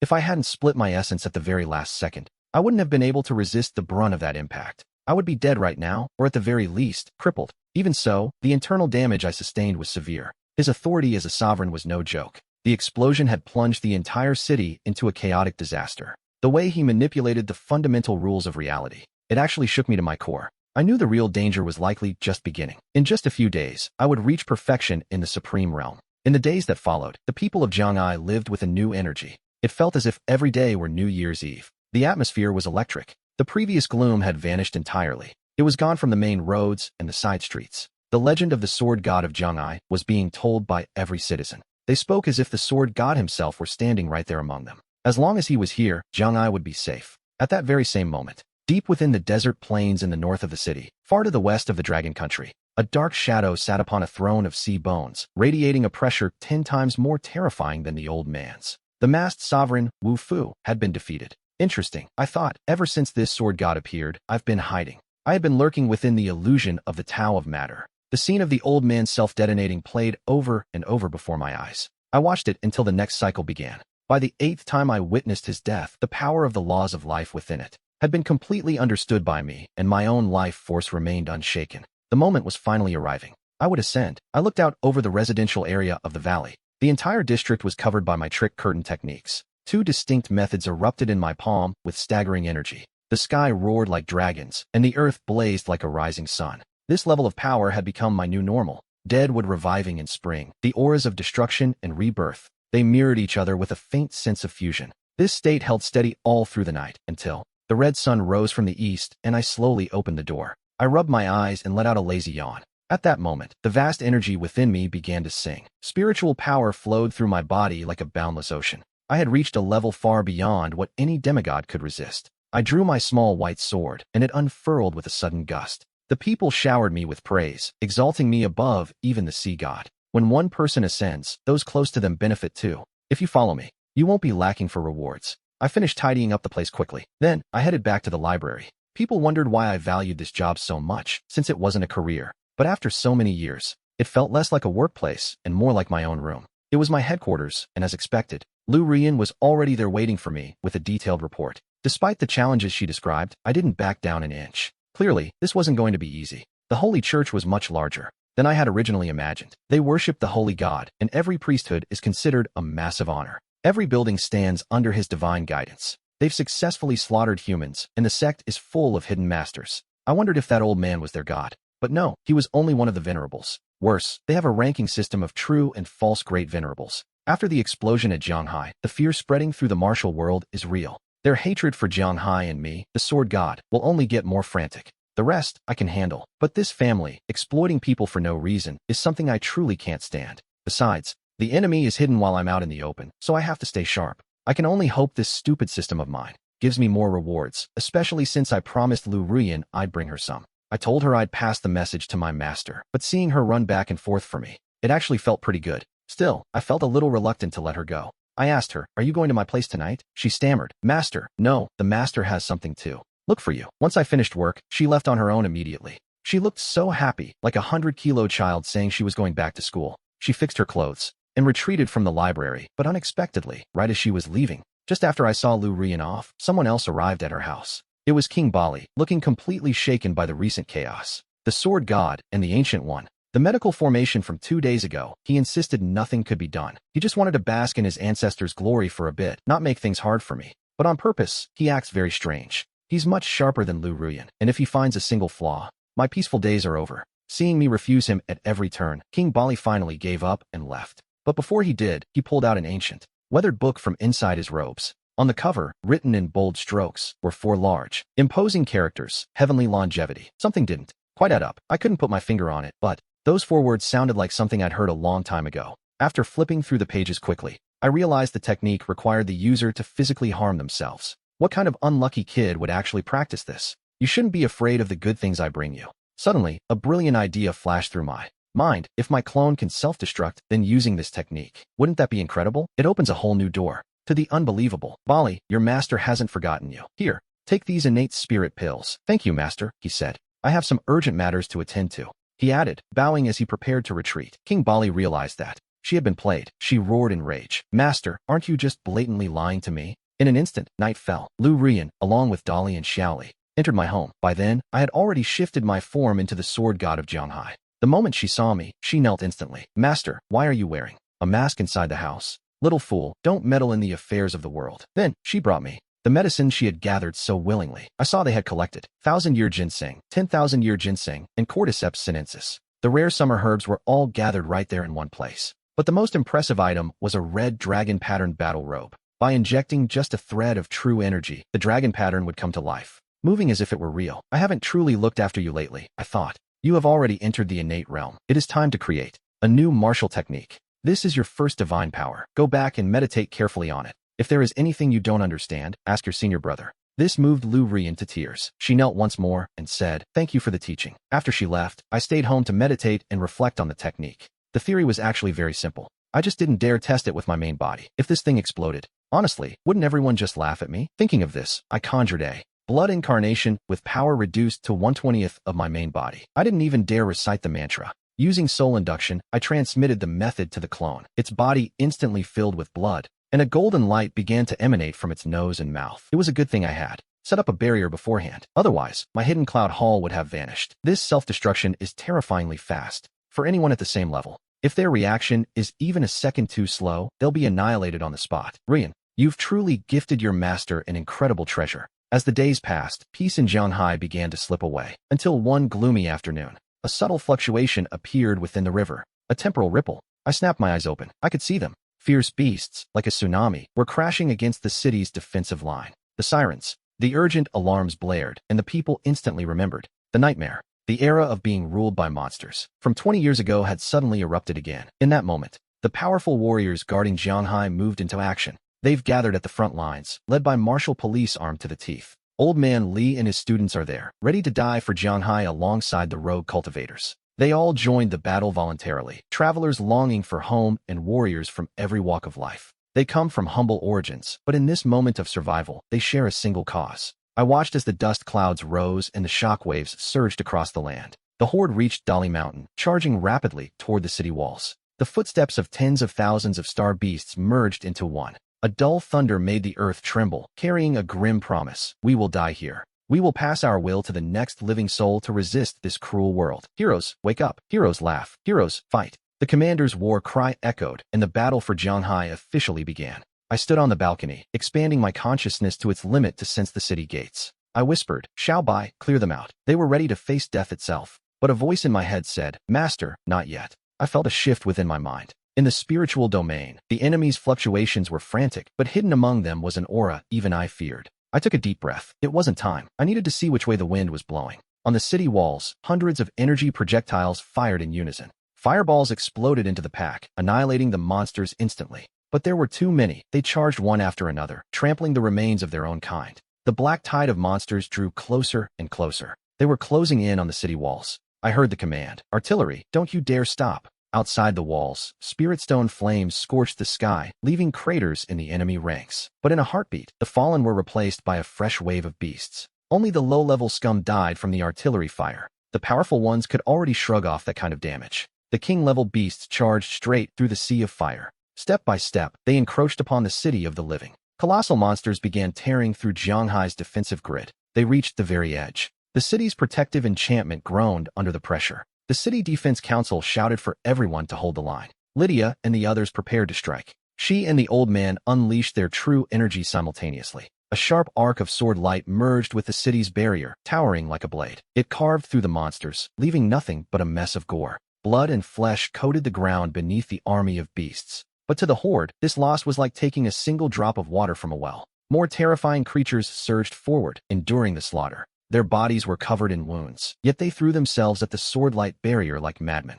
They used their razor-sharp horns and armored foreheads to batter the city walls. Up on the ramparts, the new recruits played every card they had left. They fought desperately to kill the beasts that managed to slip through the gaps. As night fell over this apocalyptic bloodbath, I saw the bodies of the fallen piling up. Fresh blood replaced the old in a never-ending cycle. This was the greatest tide of monsters in the history of mankind. Outside the city, the corpses of the beasts were stacked as high as mountains. Rivers of blood turned the plains into a literal hell on earth. Suddenly, a series of deafening roars made the entire steppe tremble. Several monsters the size of mountains, the extinction-level kings, charged forward in a frenzy. They slammed violently into the city's protective enchantment. The very foundations of heaven and earth shook from the impact. The barrier let out a groan like a dying animal. Lydia wasn't the only one who saw the terrifying power of these extinction kings. Their hides were so thick that even Lydia and Old Man Lee working together couldn't leave a scratch. Breaking through their defense seemed impossible. If this continued for just a few more rounds, the Great Formation would be shattered. The city was standing at the edge of a total massacre. Right at this moment of life and death, I knew I couldn't stay in the shadows any longer. The police commander pulled out a black mechanical device and aimed it instantly. He targeted the crown of the giant beast's head with a volley of pearl needle rain. After I finished developing this weapon, I had sent a massive shipment to the police force anonymously. This was the foundation of my confidence in their survival. The silver needles whistled through the air like they were mocking the monsters. They penetrated deep, piercing directly through the giant beast's skull until its massive body collapsed. The creature fell like a crumbling mountain. It crushed a horde of lesser demonic beasts beneath its weight, leaving Old Man Lee stunned. A single strike to kill a king-level beast. It was truly terrifying power. The commander's voice rang out hoarse as he shouted for everyone to follow him. They charged toward the southeast corner of the city wall, following the beast's path. A few moments later, a heavy pressure descended as another giant beast lunged. It reached out a massive claw to crush the commander into dust. In the next second, a white figure appeared, growing larger with every step. It was as if my very soul was manifest, holding that black mechanism ready to fire. After a deafening boom, the needles launched from the device. A streak of silver swept across the darkened sky. Like a storm of rain, they blew the king-level beast's skull apart. And just like that, the black windbell beasts collapsed. The agonizing howls of 10,000 monsters echoed across the wasteland all at once, while two shadows watched from a nearby peak. They were focused on the new variable defending the city wall. The monster's shoulders couldn't even reach the top of the stone ramparts. One of the figures slowly began to remove their heavy black robe. As the fabric peeled away from a hidden face, a pair of wings as sharp as blades unfurled from its back. The creature took flight, soaring toward the highest heavens like a demonic hybrid. Down on the wall, the soldiers began to cheer and find their courage again. With the king-level beast dead, the remaining monsters were no longer a threat. Old Man Lee and Lee Dowman called out, celebrating our teamwork. The commander stood on the wall, staring intensely at the distant horizon. For some reason, the sense of crisis deep in his heart wouldn't fade. Suddenly, at the edge of the forest, a new silhouette emerged. Another fierce beast was charging straight for our defensive line. It closed the distance to the city in a heartbeat. A sinister ripple of energy vibrated through the very stones of the wall. I realized the danger instantly. Enemies to the northwest. General alert. Monsters disguised as humans were descending upon the earth. It happened in an instant, the crushing pressure terrifying everyone around me. More yellow-level beasts emerged, and the scattered tide began to regroup. The monsters fell back into formation, ready to resume their slaughter. They launched a final, deadly assault against the city walls. The winged beasts gathered their strength in the air. They beat their wings violently, their feathers gleaming like sharpened blades. They slammed into the city's protective barrier like falling meteors. Under the impact, the surface of the shield immediately began to spiderweb with cracks. Right at that critical moment, a beam of spiritual energy cut through the chaos. A massive surge of power pierced the darkened sky. A sword path opened the very gates of heaven as Lu Ruyan appeared in pure white. She pointed a single finger, unleashing a devastating strike. It was a fatal blow, aimed straight at the heart of the swarm. Two other powerful warriors, Li Qi and the commander, moved to support her. They took their positions right behind her to bolster the attack. The three of them joined forces, diving headfirst into the fray. They became a whirlwind of steel and energy in the heat of battle. But even with their help, the situation remained grim. The view from beneath the city walls offered no hope at all. After one massive, final blow, the entire barrier began to shudder and fail. Battle reports flood in nonstop as a massive energy void opens up. A surprise attack from the foreign beasts hits the northern flank. To the northwest, only the Lee Blade squad remains standing. If they fall now, the city's defense will be the first to be completely slaughtered. Suddenly, my pupils contract as I witness a glorious, unforgettable scene. New warriors are moving in perfect unison, acting as one massive unit. They stand atop the city walls under the level 7 moon, resisting the tide. They leap beyond the barrier to draw the pressure away, even as the horde drowns them. The next group follows immediately, swearing to die in the sky for the cause. The battlefield has turned into a meat grinder. I never imagined the defense of Jianghai would be this tragic. Then, something even more desperate happens as a yellow-level beast emerges. The 3 figures at the peak are sent flying, crashing into the earth walls. Lu Rian and Li Qingla try to cover the retreat back to the city. They fall from the sky, coughing up blood and gravely wounded. The commander takes the worst of the impact. One of his arms is completely torn off in the collision. At this moment, the entire defensive force of Jianghai has effectively collapsed. Everyone stops moving, their faces frozen in caution, exhaustion, and pure despair. One warrior drops to his knees, tears streaming down his face. "Oh, great God, please save us!" The commoners and new warriors cry out. Blacksmiths and soldiers drop to their knees in unison, praying to their people. They look for their own deity, while even the elders close their eyes in helplessness. The atmosphere of the battlefield remains cold and indifferent to their prayers. A bloody baptism is coming, just when we need a blessing the most. I was just about to look away from the carnage. Suddenly, a flash of purple light pierces the sky, its violent force shattering the air. The sounds of the battlefield explode into a crimson mist. Was this bloody confrontation always meant to happen? Then, a terrifying voice rings out. "I finally have you cornered." The voice booms across the ruins. I recognize that name. It's the shadow of Jianghai. The pressure is immense, belonging only to a great Earth-level expert.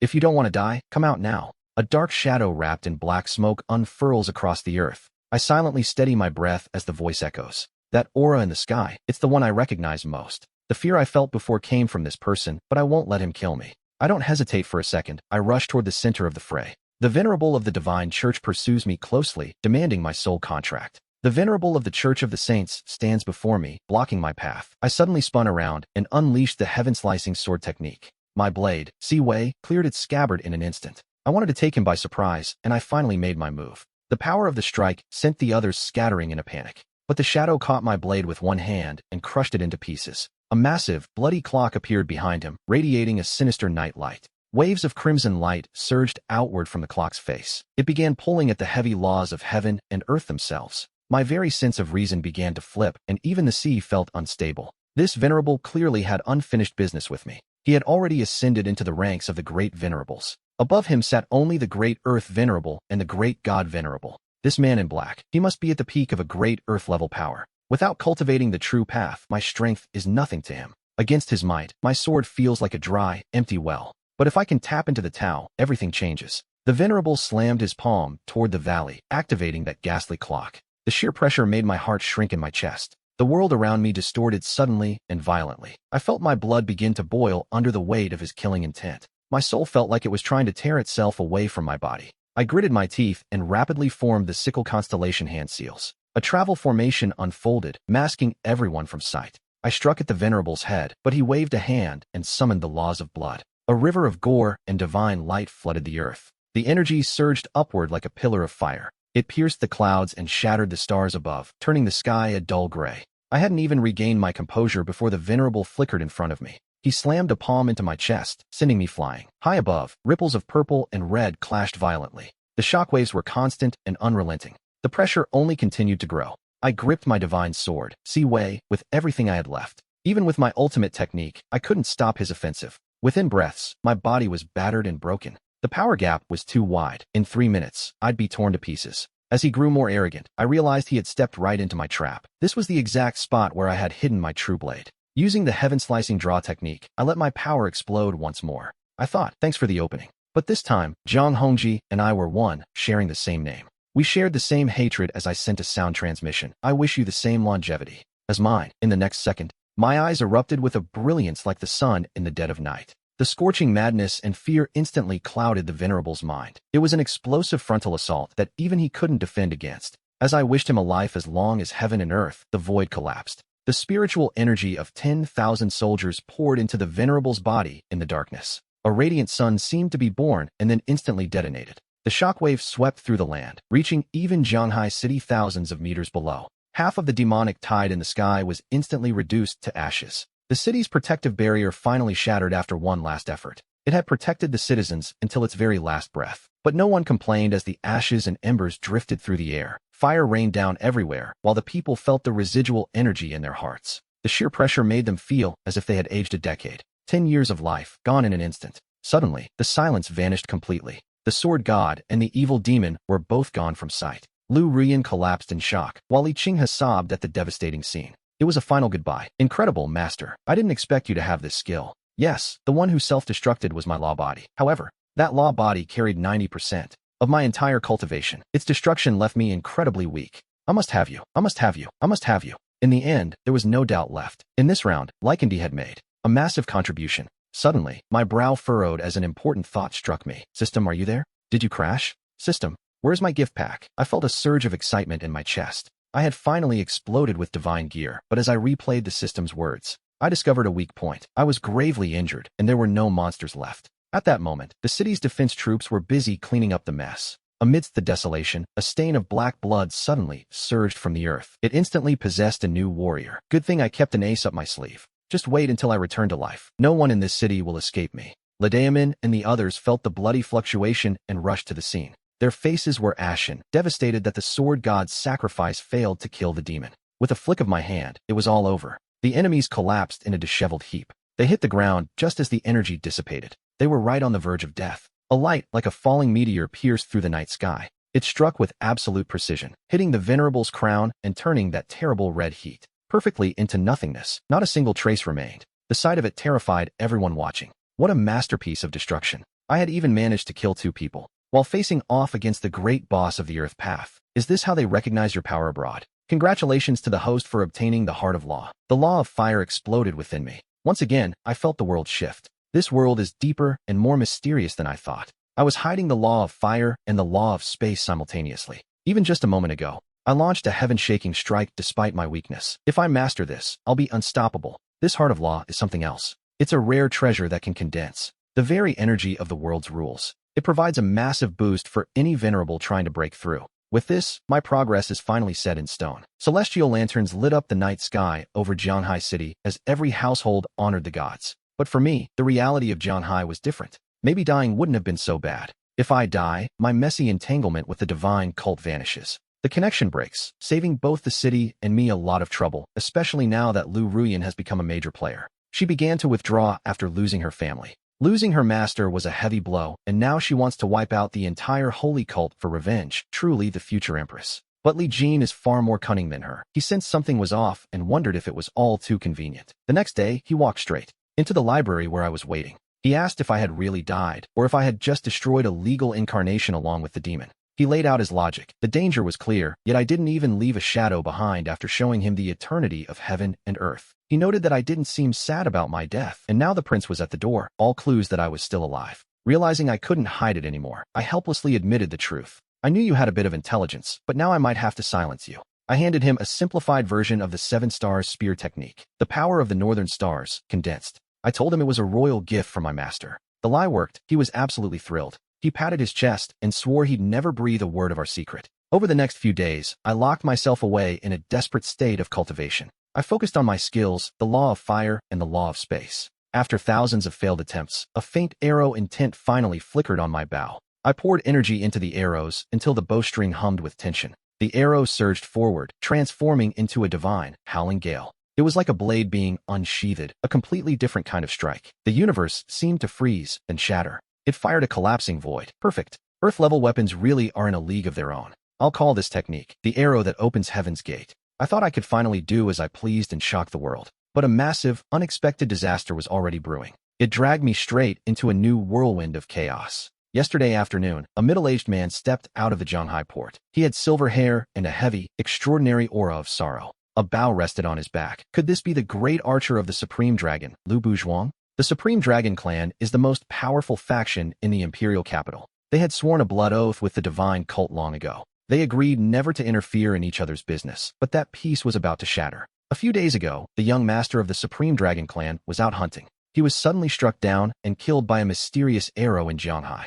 In this world, there is only one Supreme Master who uses a bow. That man is Lu Buzhuang. Naturally, the blame for the murder fell squarely on his shoulders. The arrival of a powerhouse like Lu Buzhuang caused a massive stir in Jianhai. The local authorities rushed to welcome him, but he didn't give them a second glance. His only goal in Jianhai was to find the man they called the Arrow God. I stared at the overwhelming headlines flashing across my phone screen. This guy disappeared when he was at his peak, but now that people are suffering, he resurfaces? Suddenly, my system alarms started blaring like crazy. The system detected Earth Venerable level powerhouses closing in on my position. They're coming for you, the system warned. Run now, and you might survive. If I escaped, I could live for another 500 years. A series of ruthless tactics and defensive maneuvers flashed through my mind. The system began calculating rewards for my next move, and then, a powerful, oppressive chest-like aura surged as the generals mobilized across the field. He clearly knows me and my senior brother, the arrow god, the man Lu Buzhuang, is hunting. He descended from the sky, landing right in front of the mansion.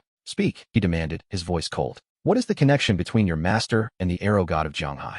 After hearing his confession, I finally understood the truth behind this mess. Isn't this guy just a poor, innocent scapegoat? But Lu Buzhuang has two very specific goals in mind. One is to clear his name, and the other is his obsession with the martial arts tournament. I wondered for a second if I should just lie to his face. The arrow god of Zhanghai you're looking for is my martial uncle, but I have no idea where he's hiding. Lu Buzhuang challenged him to a duel at 3 a.m. sharp. The battle was set to take place at Zhanghai's Lishui Lake. I stood there stunned by the challenge, though I wasn't actually nervous. I was just surprised by the perfect timing. The system had just given me a hint, but I hadn't even had a chance to speak. Since Lu Buzhuang took the initiative, he saved me a lot of trouble. The battle is in 3 days, and if I don't crush him, I'll lose my reward. What is the system thinking? Fine, you brought this on yourself. Thinking about all of this, I simply nodded and clasped my hands together in respect. Don't worry, I'll definitely pass the message to my martial uncle, but there's one thing I should say. Whether he shows up or not depends entirely on his own will, so you'd better be prepared. Lu Buzhuang joined 2 fingers together, took his pill, and looked at me with total indifference. Once the message is sent, kid, you're out of it. I'll be there waiting to settle every debt. But don't give me any excuses. If your martial uncle doesn't show up, don't blame me for using other methods to bring him out. He didn't linger. He turned around and walked straight back toward the mansion. He had said what he needed to say, and if the target didn't show, he'd be truly disappointed. I watched his back as he disappeared into the distance. I let out a long sigh of relief. This confrontation was finally over. A 3-day buffer is more than enough time for me to figure out how to break his defense. Should I use a sword strike, or maybe a flamingo-style fire attack? Just as I was lost in thought, I felt something soft and squishy wrap around my leg. Xiaobai was rubbing herself against my thigh, looking up at me with big eyes. She bared her little fangs and reached up with her hands, pulling herself toward me. She had a look on her face that practically screamed for a compliment. Well, how was it? She seemed to ask. Wasn't my acting absolutely perfect? I looked down at her. I replayed Xiaobai's little performance in my head. Honestly, it was barely passable. But somehow, it actually managed to take some of the heat off me. It kept Lu Buzhuang from breathing down my neck any further. She didn't exactly win any awards, but I had to admit, she put in the effort. Thinking about this, I decided to be a good friend for once. I looked at Xiaobai and told her I had 2 words for her. The moment I spoke, her ears perked up instantly. She stared at me with pure, wide-eyed expectation. Her foxtail was wagging so hard her whole head was shaking. She was waiting for her reward. I leaned in and said, "You acted great. Just don't ever do it again." I grabbed Xiaobai by the scruff of her neck and tossed her aside. She landed softly on the grass nearby. In the future, just stick to practicing your cultivation. Right at that moment, 2 figures appeared at the edge of the Fui community. They streaked through the air like lightning bolts, flashes of red flying rapidly toward the villa walls. This was the Inyang Villa. Master should be arriving here soon, shouldn't he? Lin Mofeng followed close behind Elder Li and shouted at the top of his lungs. Elder Lu Buzhuang has his own standards. He won't hurt a mere kid. Ever since the news broke that Lu Buzhuang had set out, Elder Li had been pacing restlessly in his office. He was terrified that the man might actually attack Inyang. Finally, he couldn't take it anymore and rushed over with Lin Mofeng. Elder Li let out a heavy sigh.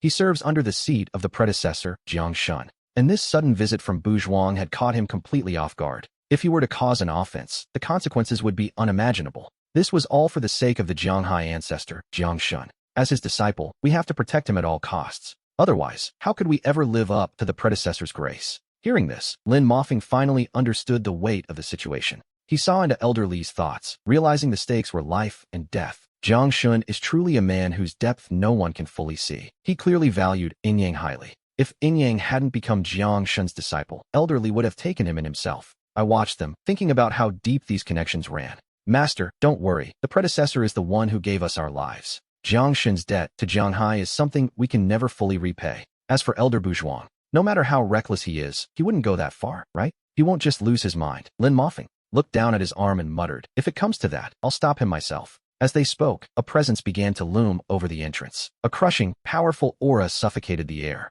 It was coming from right in front of us, and we both turned to look at once. A blurred figure was tearing through the distance, making the very space tremble. The The figure suppressed his life force and skidded to a halt right before the elder. The dust settled, revealing the man's face. Elderly looked shocked and gasped, "Elder Bourgeois." He stood there, staring at the man who had arrived so suddenly. My heart was racing with anxiety. In that moment, I desperately wanted to ask about my father. But before I could even open my mouth, I saw Lin Moffing grab him firmly by the arm. Lin Moffing shook his head and gave him a look, signaling Elderly to stay back. Elderly held a high status in Jianghai, but to Lu Bourgeois, he was just a former colleague. Things would get awkward if they clashed, so if there was to be a negotiation, any reckless move could lead to disastrous consequences. It was better for me to handle it, since I had already seen how unpleasant people could be. Facing the senior bourgeois, both this junior and elderly stood their ground. Lin Moffing cupped his hands and asked politely, "Was your trip a success?" Lu Bourgeois frowned deeply, his face a mask of frustration. He looked like he was about to explode, his expression sour and completely devoid of warmth.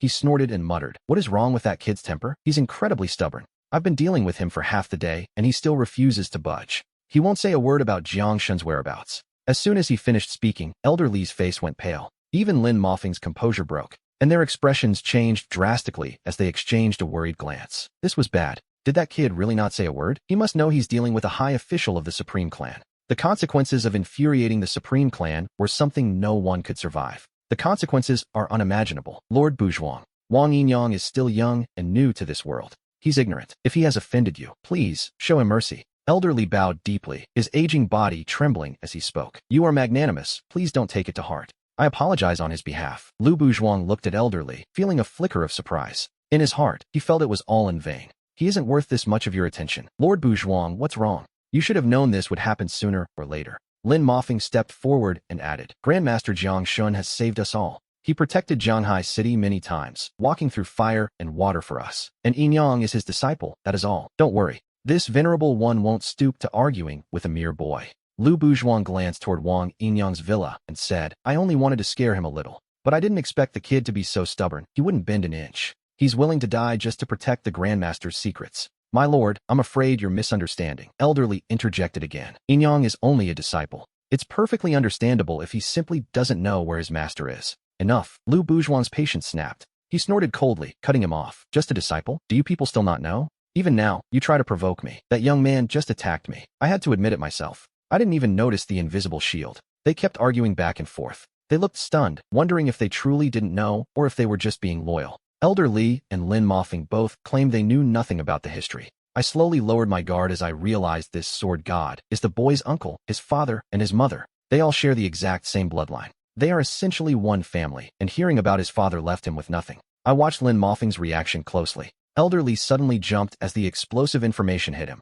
It left them completely overwhelmed and unable to think of anything else. The achievement reports from the meeting hall were being processed. Lu Bourgeois' image flickered on the screen, showing everything he saw. The innate masters gathered with solemn expressions, staring at the department leader. They were waiting for his speech. "Do you have anything else to add?" Lin Moffing whispered under his breath. The superintendent had already briefed everyone on the situation. He told them everything he knew. "At the very least, you owe us an explanation." "I'm sorry." Every single one of them, even the superintendent's colleagues. The superintendent took the head seat and stared at the table. He avoided eye contact with the others, but this time, I was the one watching. I briefed Jensen's disciples on the details of the case. I sent a message to my superior, looking directly into the woman's eyes. I told them, "If you want to scold me, I'll take it." They had to know that Superintendent Sinbu originally belonged to the Health Secretariat. He was under the jurisdiction of the Supreme Alliance, and superiors like him are a different breed. Men like Lu Bourgeois, who hold high ranks within the city. When the command structure arrives in person, they carry absolute authority. With my son's help, I had finally become the man I needed to be. As a colleague from the University of Mexico, I addressed the superintendent directly. I chose this specific moment to act. For now, my colleague knows the University of San Francisco is vital for education. I realized that Elder Pizoan didn't have any cards left to play either. When he arrives, he won't have many options left. I looked up at the high seat and realized nothing about this is going to be easy. I told myself to focus. We had to deal with the immediate matters at hand. Moffat was right. Things are exactly as they appear. As for the past, it's already gone, but if you're still drowning in guilt, then start thinking about how to pay back Elder Jensen and Elder Liason. Enough talk. The only thing that matters now is stopping that scheduled duel. With those final words, I brought the meeting to a close. Silence filled the room, heavy and suffocating. Both Jensen and Lu Bourgeois owed a massive debt to the city's stability. Back in Jianghai, the first of them had finally recovered. But on the battlefield, at the very last second, Jensen had stepped in personally. He risked everything to save every single person in the Xiantian realm. And today, nobody wanted to see history repeat itself. I didn't want to see anyone else get hurt. Li Daomin sighed in pure frustration while staring at Moffat. Why is Elder Bourgeois being so damn stubborn? How can he even look at his own life after everything? It was time to settle things once and for all. He didn't even provoke him. So why is he harassing him without stopping? Maybe there's some secret hidden behind all of this. I looked over at Moffat. Moffat seemed lost in thought, recalling everything he knew about Elder Bourgeois. The man wasn't exactly calm or kind, but he was always more of a playful old soul. He wasn't inherently evil. He had even helped the Lincoln family before. But for some reason, he was acting completely out of character now. He keeps hounding Jiang Shun, and if they actually fight, I'm afraid of the fallout. It would be a disaster for our Jensen. Elder Li stroked his white beard and shook his head. He looked at us and spoke up. Elder Bourgeois isn't an arrogant man, but nobody wants this to end in a tragedy. We couldn't afford a fatal accident, especially not when we're talking about the younger brother of the sword god of Zhanghai. As his words hung in the air, the meeting room fell into a chilling silence. The entire conference room fell into a heavy silence. If they really are sect brothers, this is explosive news.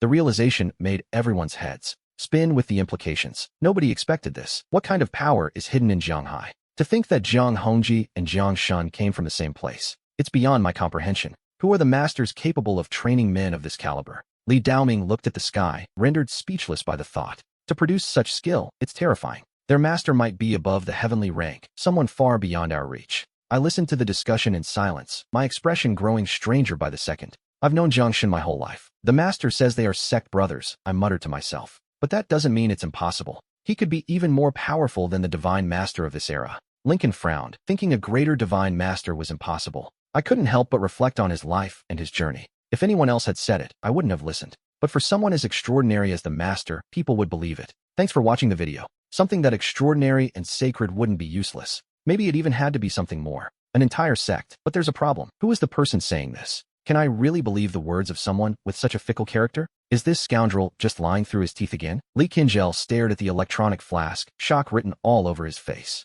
In his heart, he knew he didn't even dare to try and deceive the venerables. What audacity! But thinking about it, this is exactly what Jiang Shun would do. Is there a chance the divine master isn't actually dead and he's lying again? Li Qingzhou dug deeper into the thought until a bold idea struck him. Could it be that they aren't two different people? What if they are actually the exact same person? The thought made Li Qingzhou's heart hammer against his ribs. He felt a sudden, sharp surge of adrenaline, convinced he had finally stumbled upon the truth. When I really think about it, it's actually very possible. Jiang Shun is a master of swordsmanship, and it wasn't normal for Grandpa Mar to look like a young boy. What exactly did he teach me during my cultivation? It makes sense that I know a few supernatural powers. Looking into my Grandmaster's eyes, I wondered, is sword art something you just do with your hands? Li Qingzhou's excitement spiked as the realization hit him. Connecting the dots, I realized my public persona was a complete act. I was truly amazing at deceiving people, even the most respected elders. So that day, the one who slaughtered the rooster and spilled the blood, the one soaked in blood to his waist, was actually my Grandmaster. Li Qingzhou felt a surge of resentment, but he clenched his fists and suppressed his secret joy. Right then, Miriam, who was staying in the house with us, noticed the strange look on his face. His expression was almost lewd, and she couldn't stay silent. She sent a direct message. What is wrong with you? As soon as she spoke, it felt like a bucket of ice-cold water had been dumped over him. Nothing, it's nothing, he stammered. Let's just get back to the meeting. Li Qingzhou felt a bit pathetic. I felt a twinge of guilt. I still haven't adapted to these meetings. Yes, Li Daomin said, looking at his daughter Sunjin. If you have a problem, speak up. Now that you've entered the world, what do you think? This is your place. Speak freely. Standing nearby, Li Qingzhou listened to the ongoing discussion. He frowned slightly as the debate dragged on. Arguing like this wasn't going to provide a solution. I had to find a way to take some of the burden off myself. I needed to relieve the pressure my Grandmaster was under. I stepped forward and said, everyone, please, calm down. I have some ideas. Li Lao and the others suddenly went silent and turned their gaze toward me.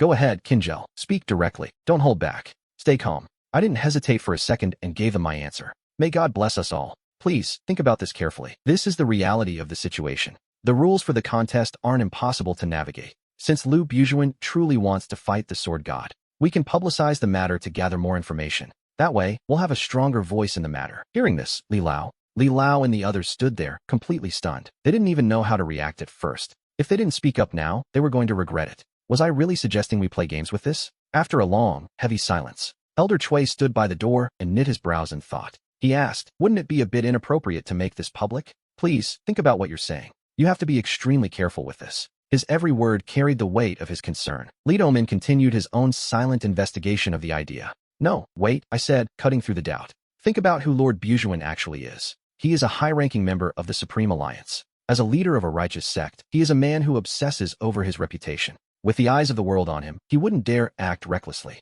Before I could even finish, Li Domin stroked his chin and muttered, "Wait, I see your point. If the contest is held unfairly, it will draw too much negative attention. A crowd will gather to watch, and Lord Bujuan knows it. He is too respected to let the world see him do something so dishonorable. He represents the Supreme Alliance itself. That makes it even less likely he'll risk harming any innocent people. The situation with the nearby citizens is difficult, but we have to manage it. With the public watching, he won't be able to force his will on anyone. He'll be forced to face the swordsman head-on." Hearing this, the church representative finally stepped away. Linso had a sudden realization. It actually made sense. "It's a good idea," he said. "I'll send someone to handle the arrangements immediately." We continued hammering out the details in the conference room. The support plan was finalized quickly as the day came to an end. The meeting was finally over. The chief of police didn't waste any time. An official announcement went out. Jiang Ai's swordsman would fight a duel to the death on December 3rd. He would face a mysterious opponent at Lake Lijui later this month. The news was instantly picked up by every major media outlet. The internet exploded the second the official announcement hit the wires.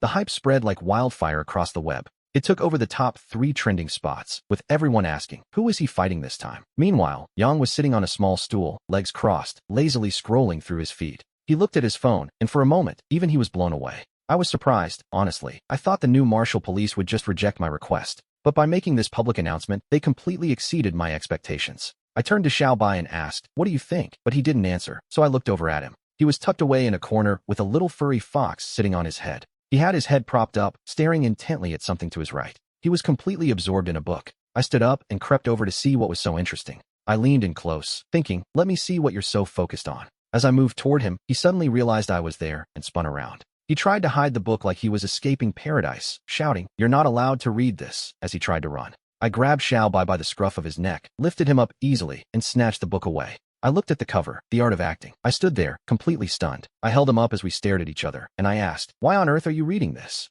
Xiao Bai looked at me with a wronged expression and said, "Because you told me I needed to train more." He continued, "You said I was weak and needed practice. I don't want to be a burden to you anymore." Meanwhile, deep in the Dali Mountains, the forest waves were surging as a figure in a black robe descended. He looked down indifferently at the mountain range, his gaze sweeping over the wounded beasts below. The beasts of the Dali Mountains had suffered heavy casualties, and he muttered, "They're all useless." Just as his nascent soul energy flared, another black shadow emerged and condensed beside him. The subordinate reported, "Great Venerable White Tiger, we just received news that the Supreme Alliance's sword god has arrived. He's about to arrive." It was an inspection. Preparatory acts for what's to come. I stood in Yanghua stand, still holding Xiao Bai by the neck. I looked him in the eye and asked, "Why are you even looking at that?" He pouted and said, "Isn't this what you told me to do? You said I was weak, so I should practice." It was actually quite touching. He clearly didn't want to hold me back anymore. Deep within the Dali mountain range, the atmosphere began to shift. The storm had exhausted itself, leaving the city far behind. Red and black shadows descended upon the pine forest.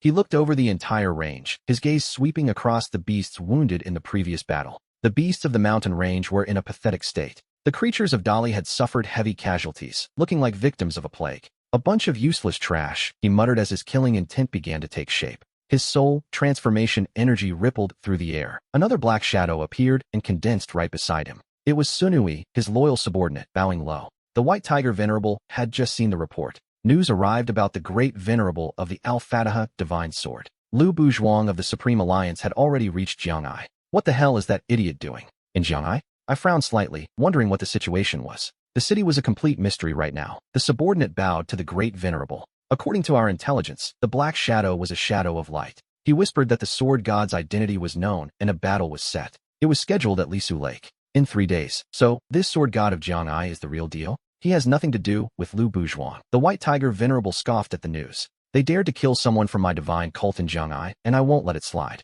What a bunch of loudmouths." Meanwhile, I was at the Yin-Yang Library. I had some free time, so I headed toward the suggested direction. I scrolled through the news on my phone as I walked. Ever since the announcement, the old accounts from March 2020 resurfaced. Online marketing vultures were already milking the hype. All sorts of posts were popping up, fanning the flames of the conflict. From the official media broadcasts to the very second the announcement was first published, the Martial Police Department and marketing blogs below spotted the trend. They went to work immediately, circulating various versions of the investigation. The stories were getting more fantastical by the second. I kept walking, but Yang was nowhere to be seen, likely glued to his phone. I continued along the path toward Inyanga. Checking my screen, I saw several exaggerated headlines reporting total nonsense. The sword god of Jiang Ai's next match against A. Mysterious expert, don't miss it. Speculation about the mysterious character's identity was everywhere. Seeking revenge against this evil demon. The sword god of Jiang'ai comes out of retirement. Look at that. Everywhere I look, the internet is saturated with this. This kind of news is spreading like wildfire.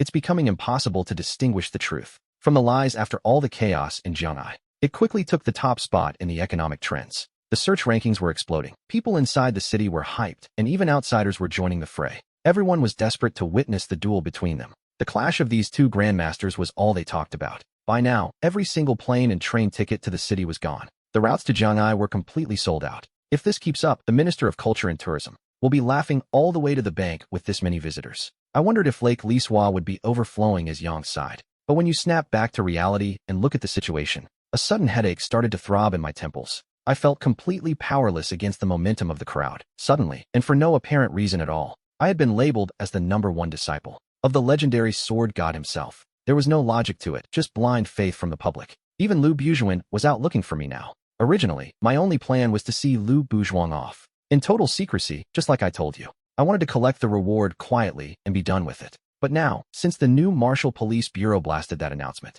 the internet is flooded, drawing in a massive crowd. A massive crowd is gathering just to witness it all. To the public, this is a duel between two legendary figures. To ordinary people, it's nothing short of a battle between gods. When the moment comes, the sheer number of spectators will be unavoidable. Tourists are flooding in to watch, and there's nothing I can do. It won't be long before Jiang'ai descends into total chaos again. If they start a riot, that's fine, but it creates a massive problem for me, especially since I'm right in the middle of this mess. I realized I need to put in more effort and actually think this through. When it comes to survival, information is everything. I have to find a way to deal with the fallout. Whatever, I'll figure it out after I finish my shift. I tucked my phone away and headed straight for the building. I walked toward the library and unlocked the main door. I flipped the light switch on the wall using the key the old director gave me. The dim room flooded with light, revealing rows of perfectly organized filing cabinets. Now that I've been promoted, I have to handle the old director's things. Everything still needs to be officially handed over. Only after I finish this tedious paperwork can I go back to slacking off and browsing the archives.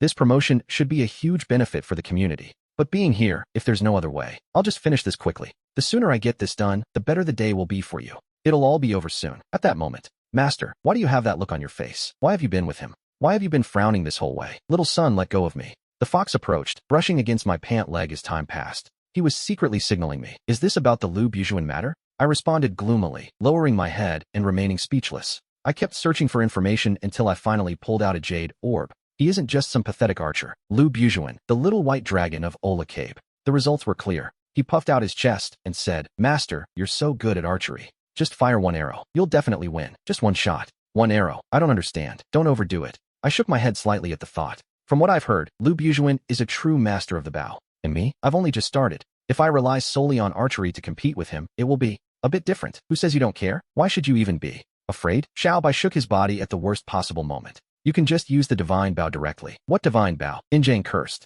He waved it around as if he were holding Ondai's hand. I still have the divine bow from the arrow scripture. No, it's your bow. The self-destructing divine bow from last time, Master. Xiaobai's tiger-like eyes narrowed into thin slits. He lowered his head and curled into Yin Yang's arms, acting coy. Don't forget, the communication system is what matters most right now. In that moment, you asked your clone to use the divine bow. Now, you don't need to do the same. You'll definitely win. When he finished, Injang was left speechless. Good grief, since the self-destruction last time. This little guy still remembers it. Master's self-destructing divine bow is #1 in the world. He let out a snort through his nose. Just go and blow it up. You're invincible, he said, and then curled up. If I can't match him at the start, I'll just assume the worst. If you just use that self-destructing divine bow, you'll definitely win. The moment I heard those words, I couldn't help it. I rolled my eyes hard. I brushed him off with a casual shrug. Fine, have it your way. I'll just blow it up and show you exactly how it's done. Xiaobai got so excited, he started wagging his tail like crazy. He was instantly filled with joy, waiting for the show. He scurried off to his little corner. Great, I've got it right here, he muttered, running back to his spot. I looked back to make sure he wasn't coming closer, then opened a window. It was a mysterious little site labeled Spirit God. The data on Jiang'ai and Lu Bujuan was right there. They had been split into 2 distinct groups for the trial. Each group was assigned to a completely different training regimen. Ji, Wu Xiaocheng, and Xiaobai were all in Group 3. I slowly closed my eyes. Xiaobai stroked his fur, feeling as smooth as a fish. A wave of comfort washed over him. He had finally convinced me. When the competition gets fierce, he'll just have to regulate himself. I'll detonate it right in front of everyone's eyes. Everyone will think the sword god of Jiang'ai is dead, leaving no trace behind. I expected nothing less from this little fairy. He's got a real nose for trouble. Xiaobai pressed his tiny paws against the screen, scrolling through the master's records. His foxtail wagged frantically as he stared at the phone. As soon as the video ended, Xiaobai hugged the phone and scurried off. He stared at the screen with a golden glint in his eyes, drooling with a silly grin. With all the silver, he thought he'd finally achieve financial freedom. He'd never be able to spend it all. Knock, knock, knock. Suddenly, there was a knock at the door. Who is it? I set down the yin-yang documents I was holding. Hearing the sound, I let my mental power flow out like a beam of light. It rippled outward like water, spreading through the room. I immediately scanned the identity of the woman standing outside. It was Li King who had come to see me. According to the detection results, this little girl was in a great mood. Her entire spirit seemed to have evolved into something much stronger. Her energy was vibrating with a new kind of intensity. It looked like she had stumbled upon something incredibly lucky. I frowned, wondering why this girl had suddenly shown up at my door. I furrowed my brow and lowered my head, going back to organizing my documents. I've never been one to bow down, but I heard my master had been promoted. So here you are, showing up because of that promotion. Coming all this way just to see your father figure, are you? I kept sorting through the yin-yang files, not buying her sudden kindness. I focused on the personnel records, barely giving her a second glance. I'm incredibly busy right now. I don't have the time to sit here and teach you any new techniques. She just smiled and said, that's fine, master. It doesn't matter. I didn't come here for a lesson anyway. Li King turned her back to the door and walked toward my desk. She asked how the new position was, reminding me how she helped when the last deputy reported in. I arched an eyebrow and thought, fine, you helped a little. What kind of reward are you hunting for? She laughed and said she didn't need anything, then reached for a gift bag. She pulled it out and placed it slowly on my desk. These are gifts I handpicked for you, master, she said. She opened the bag and asked if there was anything I liked. It was stuffed with spiritual herbs and all kinds of rare delicacies. I ignored the expensive pile on the table and stared straight at Li King. In an instant, my heart was flooded with a sharp sense of suspicion. 1000%, first the courtesy, then the force. If you have something to say it directly. What's going on? I set the documents aside, still not understanding her angle. Master, the words the Lord gave me, she began. About all these things. Things are becoming chaotic on the internet. It's nothing but news about that day. She mentioned the sword god and then brought up the police chief's meeting. She roughly explained the origin and development of everything to me. Is that how it is? I asked, processing the information. I reflected on what I was hearing. If this was the case, then they had already made their move. Did they know? Now that he had manifested in human form, what had he become? I thought about Elder Li and the others. They already knew, but as Li King said this, her lips twitched. Her mouth curled into a smirk as she looked at me, thinking, you can't fool me. Master, although you publicly claim the sword god is your martial uncle, in reality, he is the same person. He's actually your martial grandfather, isn't he? She asked, making my eyebrow arch. I arched an eyebrow, intrigued by her wild guessing. Don't tell me I'm out of the loop. Isn't it simple since the martial grandfather is still alive? Li Qingzhou gave a mischievous smile, hinting at a deeper truth. Some things are obvious if you just think carefully, right, master? I looked at her and realized she might be the smartest one here. I'm in no rush, so I told her slowly, if this leaks out, expect the consequences to be exceptional. You'll be expelled from the sect, and I won't be able to protect you. Actually, master, she replied quickly, you don't need to worry about this at all. I will definitely keep your secret safe. She covered her mouth and shook her head like a spinning toy. While the new police force held their meeting last night, I was sitting cross-legged on the balcony, meditating. I focused on mastering the laws of the Sun Palace. I had captured the laws of space and fire. Fire butterflies fluttered in the courtyard, but it still wasn't enough. I slowly opened my eyes. 3 days later, it finally began. It was time to claim even greater rewards from the system. I need to think deeper and decipher Lu Buzhuang's every move. The best way to beat him is to strike where he's strongest. My current level is just the beginning compared to his mastery. Something was still missing as I reflected on the yin-yang balance. As I entered the Sun Capture Palace, a sudden idea struck me. The law of space was already mysterious enough on its own. My swordsmanship can't match Lu Buzhuang's yet, but I have an edge. If I rely on the Sun Capture Palace's spatial lock, I can win. 3 days passed in a blur of fiery meditation. The day of our promised battle finally arrived. As night fell, several figures began to converge.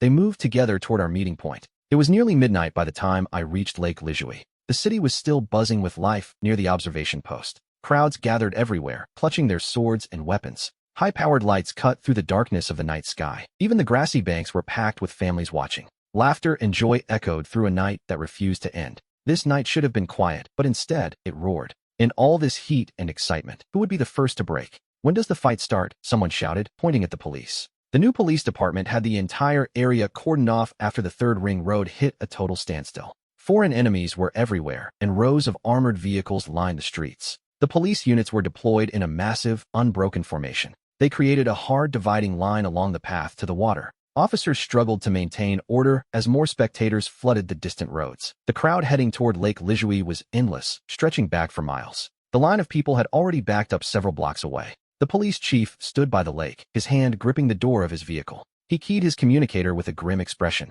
The radio channel crackled with static and tension. "Everyone, stay at your posts and stay ready," he barked to his officers. "Today is the day of the decisive battle, the day we've all been waiting for. This is a duel with a mysterious expert. No cultists or demons are allowed inside." The officer's confirmation echoed through the comms, and the leader finally felt a moment of relief. He turned his head to speak to the man standing right beside him. "Old Lee, I appreciate the University of Mexico's help with the legal enforcement debate. The police department has been dangerously short-staffed lately. I'm sorry I had to ask the Shanghai Martial Arts Academy to send reinforcements. The city was overflowing with people, and the traffic pressure was becoming a nightmare. The police department had to expand its staff significantly. They even had to bring in students to fill the gaps. Old Lee sent over several volunteers, but he didn't mind. Those kids were excited to be here." The old man stood up, stroking his white beard and laughing as he looked around. He gestured toward the temporary platform they had constructed. This was the designated site for the upcoming battle. The scale of the crowd at Lake Lijui was almost impossible to conceive. Everyone was buzzing with the chance to watch the fight from the front row.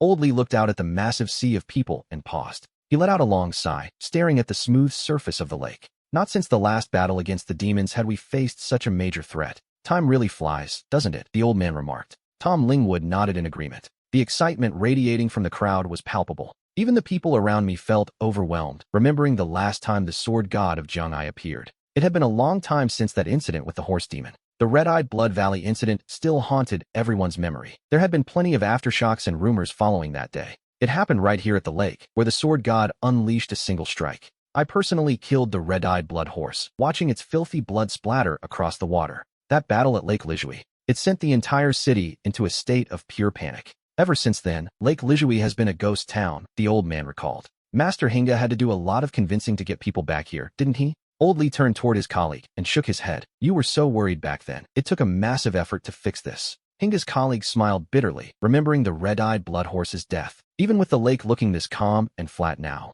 everyone is still terrified of the water quality, no matter how much we promote it. But this duel is a lucky break. It's the only thing that can wash away their fear.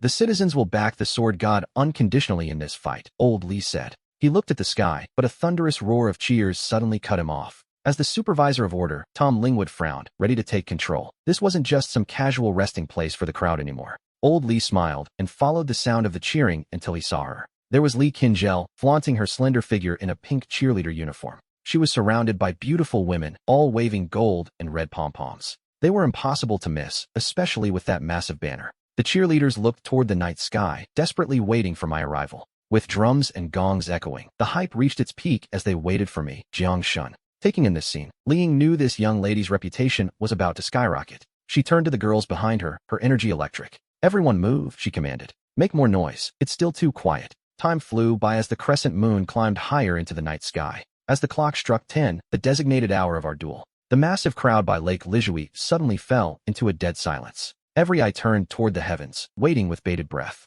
Then, a sharp whistle cut through the air as a figure soared across the stars. Bathed in the pale moonlight, Lu Buzhuang was the first to arrive. She drifted down from the clouds, but as she looked at the crowd, she froze. She stared down at the sea of people, and thousands of eyes stared right back. She had spent the last 3 days obsessively preparing for our duel. She hadn't paid a single bit of attention to the outside world. Seeing the sheer number of people on the shore, she was completely lost. "Is there some kind of festival today?" she wondered, her gaze shifting. Then she spotted the cheerleaders' uniforms, and her face instantly darkened. The banners for the sword god were everywhere, and the chants were deafening. They were all here for me, and Lu Buzhuang realized the whole city was watching. He will definitely show up, right when Lu comes for his life. I was lost in thought when it happened. A powerful aura surged from the southeast of Mexico City. It approached fast, making the smooth lake's surface ripple and splash as everyone watched. The crowd looked up with bated breath and saw him. I, Jiang Shun, arrived as promised, dressed in white robes under the dim light. I descended like an immortal being. With my appearance, the woman retreated toward the house.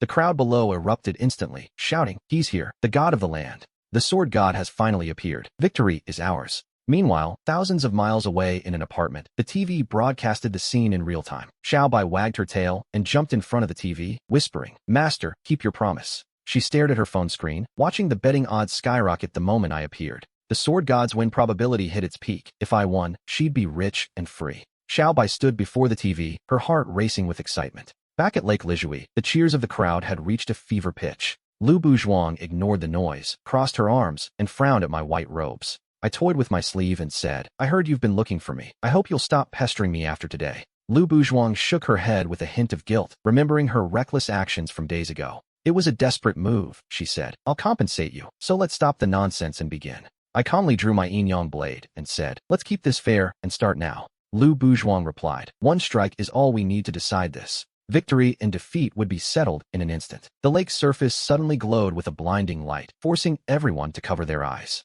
A crushing aura swept across the water as Lu Buzhuang took her stance. She drew her bow with immense strength and fired a fierce shot toward the heavens. In the next heartbeat, countless stars condensed into sharp sword points in the sky. The blades soared upward, every movement tearing at the fabric of reality. The aura pierced the clouds before splitting into 1,000 sparks that rained down on me. Faced with this chaos, I stood my ground like a pillar of life in a dying world. I acted with the precision of a sage. I released my own tension, snapping like a bowstring being cut. My sword light flashed upward, one blade standing against 10,000 in a metallic downpour. The crowd fell into despair watching the lopsided struggle. How could one sword possibly win against 10,000? But before they could even process the sight, the laws of physics around my blade shifted. A spatial lock expanded outward from my position. It forced the 10,000 swords to veer off course, their essence scattering toward the earth. They converged toward the center of my strike. Then, the 10,000 blades vanished into the void. The swords simply vanished. Watching the scene, Lin Mofeng realized, this is the strike of the former sword god.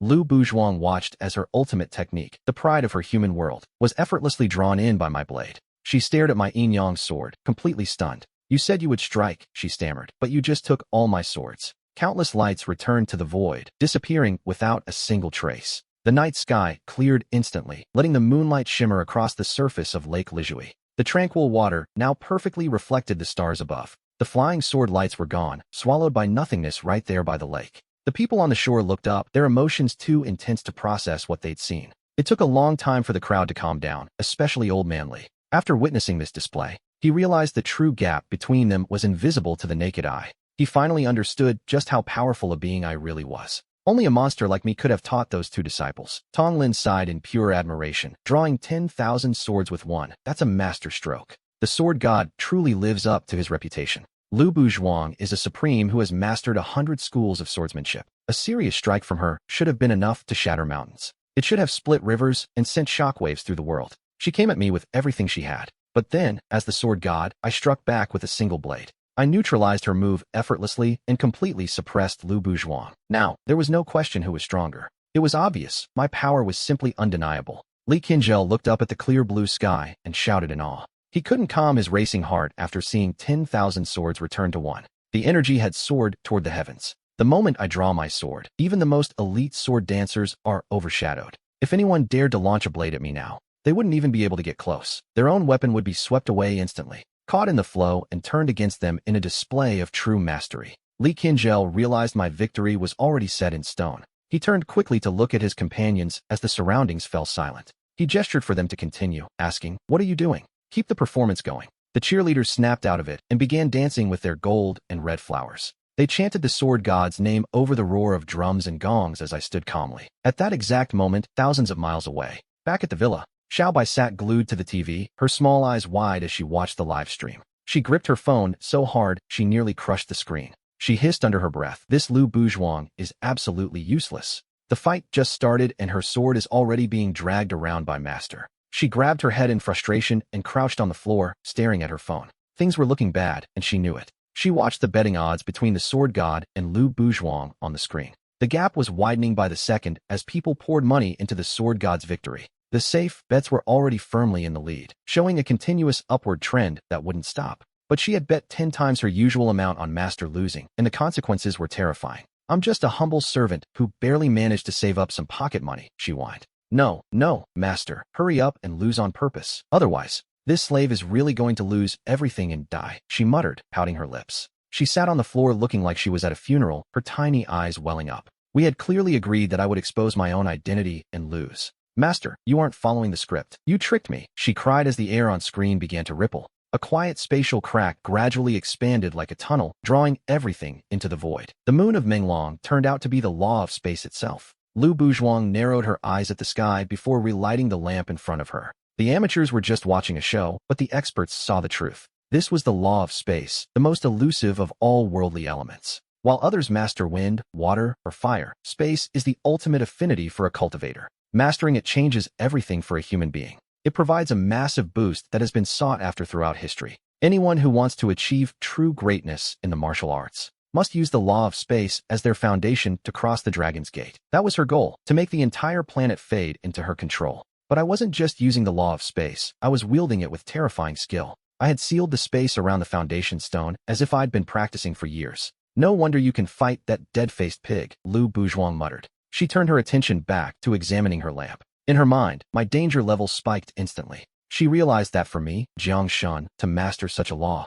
I must have stumbled upon incredible treasures and opportunities in my life. I was definitely not someone she could afford to underestimate anymore. However, despite her growing admiration, she still wasn't convinced that relying on the law of space was enough. To her, relying on external power was everything. Lu Buzhuang shook her head, raised her cold blade, and asked, "Who did this?" "Jiang Shun, you just got lucky last time. But in my heart, I am still not convinced. Let's go again, I still look down on you." However, the moment she finished speaking, the citizens of Hiena watching the battle exploded in rage. They began screaming and shouting all along the lakeshore. By Lake Lijui, the crowd was boiling with indignation. To them, a loss was a loss, and she was acting like a sore loser. They were insulted that this old immortal had no sense of shame. "You have no martial honor. You fought once, and now you want a second round. You lost the bet, so why don't you just get lost?" I had never seen anyone act so brazenly shameless. Her sword was already flying, ready to strike again. While most condemned Lu Buzhuang, a few cultivators stayed quiet. They didn't argue, they just watched the situation on the field silently. In the hearts of most cultivators, being free and unrestrained was the goal. Her status was high, and she had always enjoyed her place at the top of the world. But when it came to seeking the Tao, she had clearly forgotten the basics. They looked up to her as an idol, but they were blind to her true nature. She wasn't satisfied yet, and neither was Yin-Yang. Hearing her words, I didn't rush. I slowly lowered the suncatcher. I had mastered the laws of space to this point, proving the name of the sword god of Jiang'ai. Lu Buzhuang gripped her blade and let out a cold, mocking laugh. She had lost twice, but her arrogance only seemed to grow as she spoke. Her tone shifted, dripping with a venom that hadn't yet run dry. Maybe I hadn't made myself clear enough before. Laws are laws, and as cultivators, we should follow the natural order. The root of her contempt was simple. She only cared about who could build better. I frowned slightly, scanning Lu Buzhuang's face and reading her expression. It seemed that using the laws of space to win felt like cheating to her, and it wasn't going to work. To get the reward from the Fengho system, I had to break her spirit completely. Even though she lost the round to my space lock, the system remained silent. This woman's arrogance hadn't vanished at all. I needed to crush her pride even further. I didn't hesitate for a second. I looked at Lu Buzhuang and nodded. "Fine, if you want another round, let's go. I'll play this game until you're staring death in the face and finally admit defeat." I spoke with conviction, and as soon as the words left my mouth, Lu Buzhuang looked energized. She rejoiced and cupped her hands in respect, ready for this final assault. "Your Excellency is brilliant," she said, "and regardless of the outcome, I won't trouble you again." With that, she stepped back and raised her hand to take her stance. She tilted her head, squinting one eye to aim her bow directly at me. The bowstring groaned as she pulled it back into a perfect, lethal crescent moon. This time, the momentum was far more ferocious, fueled by her unleashed mental power. I could see the sheer weight of her cultivation radiating off her in waves. "Pay attention," she warned. "The power of this strike is nothing like the last one." Her fingers tightened on the string as her internal energy began to circulate violently. Thousands of mental threads condensed into a single point, causing a powerful aura to explode outward. The lake water beneath her feet buckled under the pressure, spraying upward in a massive arc. A howling wind swept across the shore, instantly shattering the lake's peaceful surface. Massive waves surged from the center, creating a sudden, artificial tide. One wave crashed after another, slamming against the banks with brutal force. The citizens standing near the edge of the city were caught right in the splash zone. Drenched and terrified, the crowd fell into a state of complete chaos. A bone-chilling cold descended upon them, forcing them to shiver under her icy, murderous intent. The energy was suffocating, and Yin-Yang didn't dare to hesitate for a single second. He retreated instantly, his face pale and completely drained of blood. She kept her distance, raised her bow, and stood tall. The sun-devouring bow aimed straight for the light. Lu Buzhuang slowly began to pull back the string. The bow groaned, the string tightening to its limit. The sun-devouring bow vibrated violently in that exact instant. A scorching heat descended upon the lake, making the water bubble and evaporate. Thick plumes of white smoke began to surround Yin-Yang. It swirled like a dense fog, masking his very breath. But I knew that still wasn't enough. Lu Buzhuang could see right through it. Her years of cultivation couldn't be matched so easily. I thought to myself, if I can't use the Dao, I'll just have to put some real effort into my swordplay. I shifted my stance, channeling a starlight glow. I notched the energy into the bow, steadying it with the tips of my fingers. I gripped the hilt and the blade, aiming directly at the target. She was using the Seaway Divine Sword as an arrow, firing it through the sun-devouring bow. By doing so, she could stack their power into something terrifying. It was a fusion of two divine martial weapons. It could absolutely close the gap in our swordsmanship, even if using a divine sword like this lacked honor. But who could say this wasn't just another form of archery? As those thoughts raced, Lu Buzhuang released the string, and a blinding white light tore through the void. The strikes from the Seaway Divine Sword shot forward like lightning. They carved a crimson trajectory through the air. Boom! The two sword arts intertwined in a violent clash. The energy from the blade transformed into pure, blinding light. It swept across the surface of the glass lake. The crystalline surface shattered under the pressure. The water evaporated instantly, vanishing into thin air. It bubbled and hissed as the heat intensified. The two sword energies collided and twisted around each other. The tips met, and the Seaway energy crushed everything in its path, shattering the opposing swordsman's defense. Thousands of sword shards condensed into a single point of power. A violent explosion rocked the very fabric of the void. In that split second, the bowstring finally gave way. It snapped with a thunderous crack that echoed across the water. She was repelled backward right in front of the crowd. Every spectator watched with their eyes wide in disbelief. Seeing Lu Buzhuang sent flying through the air, the entire area fell into chaos. An instant clamor erupted from the onlookers. Meanwhile, thousands of miles away, Oboi held a banner high. He leaped back into the neighborhood, clutching a bunch of grapes. Of course, it had to be a live broadcast. The perfect time for the whole world to witness this scene. Her fox heart was in complete disarray as humanity's greatest sword art was crushed. How is the world like this? He even snapped his master's bowstring. I didn't even need to see it to know Xiao Bai was crying a river.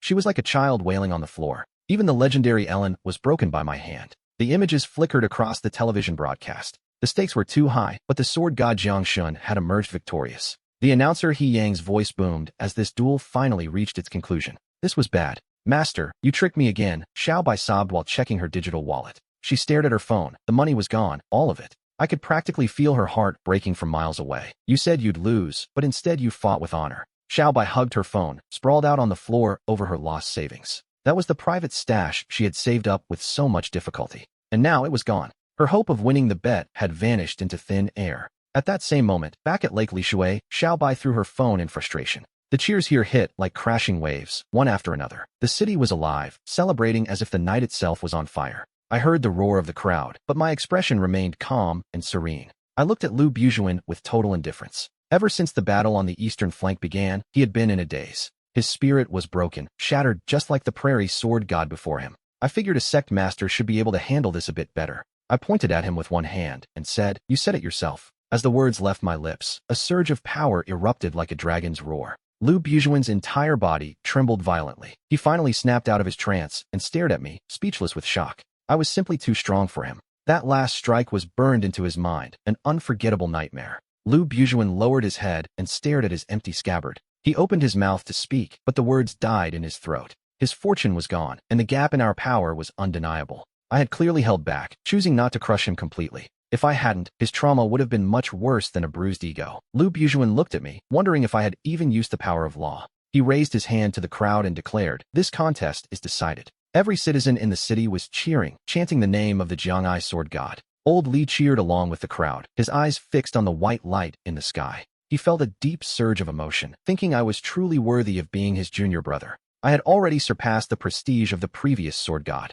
With this kind of strength, my achievements had reached a massive peak. My future was limitless, clearly destined to eclipse even my own brother. Nothing seemed impossible for me now, though he still didn't even know my real name. The police chief watched with envy, wishing he could recruit me. He wanted me in the new martial arts police force. He thought, if he joined the specials, he could teach my brats a thing or two. He was willing to offer any amount of help from the station to make it happen. He had to accept it. I had just defeated the nation's top swordsman. Beating Lu Buzhuang proved my value was beyond measure. Old Li laughed and said, "Chief, that all depends on the situation." He looked at the chief with a knowing smile. Of course, Old Li continued, with a cultivation level like his, why would he care about money? To someone like me, wealth is just a trivial, worldly object. The chief nodded and replied, "You're right, Old Li. You're absolutely right." He turned back to the crowd, deciding to put business aside for just one night. Tonight was only for the applause and the total victory of the sword god. The whole city of Hyane was cheering, but back at the Fue complex, a little fox was crying and throwing her phone. The gambling site had shut down, taking all her money with it, and she hated me for it. Xiaobai collapsed onto the sofa in total despair. She clutched her phone tightly, her knuckles turning white. With the screen shattered, she pulled a small blanket over herself and stared blankly at the ceiling. Suddenly, fireworks exploded outside, lighting up the night sky in celebration. Lu Bujuan got his wish, and the crowd got their show, but the little fox was the only one who got hurt. Your skill with the sword is far above mine, the venerable master admitted, completely defeated. Lu Bujuan bowed deeply to me while standing on the surface of Lishui Lake. He thanked me for the chance to witness such overwhelming power firsthand. No wonder you took down the Zen sect, he said. Your strength is simply too great. I shrugged it off as luck, checked the time, and prepared to head back home. But inside, I was already screaming at my system. Hey, you stupid dog system, wake up. Lu Bujuan is defeated, so where is my reward? Then, that familiar, lifeless mechanical voice chimed in with a notification. Host, you actually defeated the legendary Lu Bujuan. The system sounded genuinely shocked, as if it hadn't expected me to win. I snorted to myself while looking at Lu Bujuan, who stood there with a face full of respect and melancholy. There was a lingering sadness in his eyes that just wouldn't fade away. The duel had clearly broken his spirit, but I didn't care. I just wanted my reward. Don't even try to scam me, I warned, and surprisingly, the system actually listened. Ding. Host has defeated Lu Bujuan twice, applying 50x reward multiplier. Congratulations. Host has obtained the Earth-level unsurpassed sword skill, Solar Flare Supreme Sword. The notifications kept rolling in, and I couldn't help but smirk at the fruits of my labor. With these rewards, my combat strength was about to hit a whole new level. I could feel myself taking that next massive step forward. Good, I muttered under my breath. I quickly scanned through the list of everything I had just earned. I took a broad look at the rewards and felt a surge of pure satisfaction. Everything this time was related to my core cultivation and technical mastery. Reaching the master level would be easy now, and my understanding of destruction was reaching its peak. I was more than satisfied with the haul I'd managed to squeeze out of the system. I checked the time again. The duel had already eaten up most of the night. Now that I had secured my rewards, there was no reason to linger here. Staying at the lake any longer was just a waste of time. Once I get back, I'll have to deal with Xiao Bai and her little tantrum. Everything was perfectly organized and accounted for as the scenery began to blur. I didn't hesitate and prepared to use my movement technique to vanish instantly. But suddenly, Lu Bujuan shouted out, "Wait, Sword God, please don't leave just yet. I have something important to discuss with you. Can we find a place to talk in private?" "What's the problem? Yin Yang is a man. I just finished demonstrating my vision technique. And you've already launched another attack. That shouldn't be happening. Are you trying to make up some more nonsense?" "I'm right here. I won't allow it. I'm not going anywhere," I said. "If you have something to say it here. Don't misunderstand me, Venerable." "I have no ill intentions," Lu Bujuan whispered, feeling Yin Yang's watchful gaze. "This time, I haven't come to cause you any trouble. I have other requests," he continued while speaking. His eyes clearly saw Yin Yang's vigilance as he repeated, "Venerable, I'm not here for trouble. I have a friend. And other requests." As he spoke, his eyes scanned the area with clarity.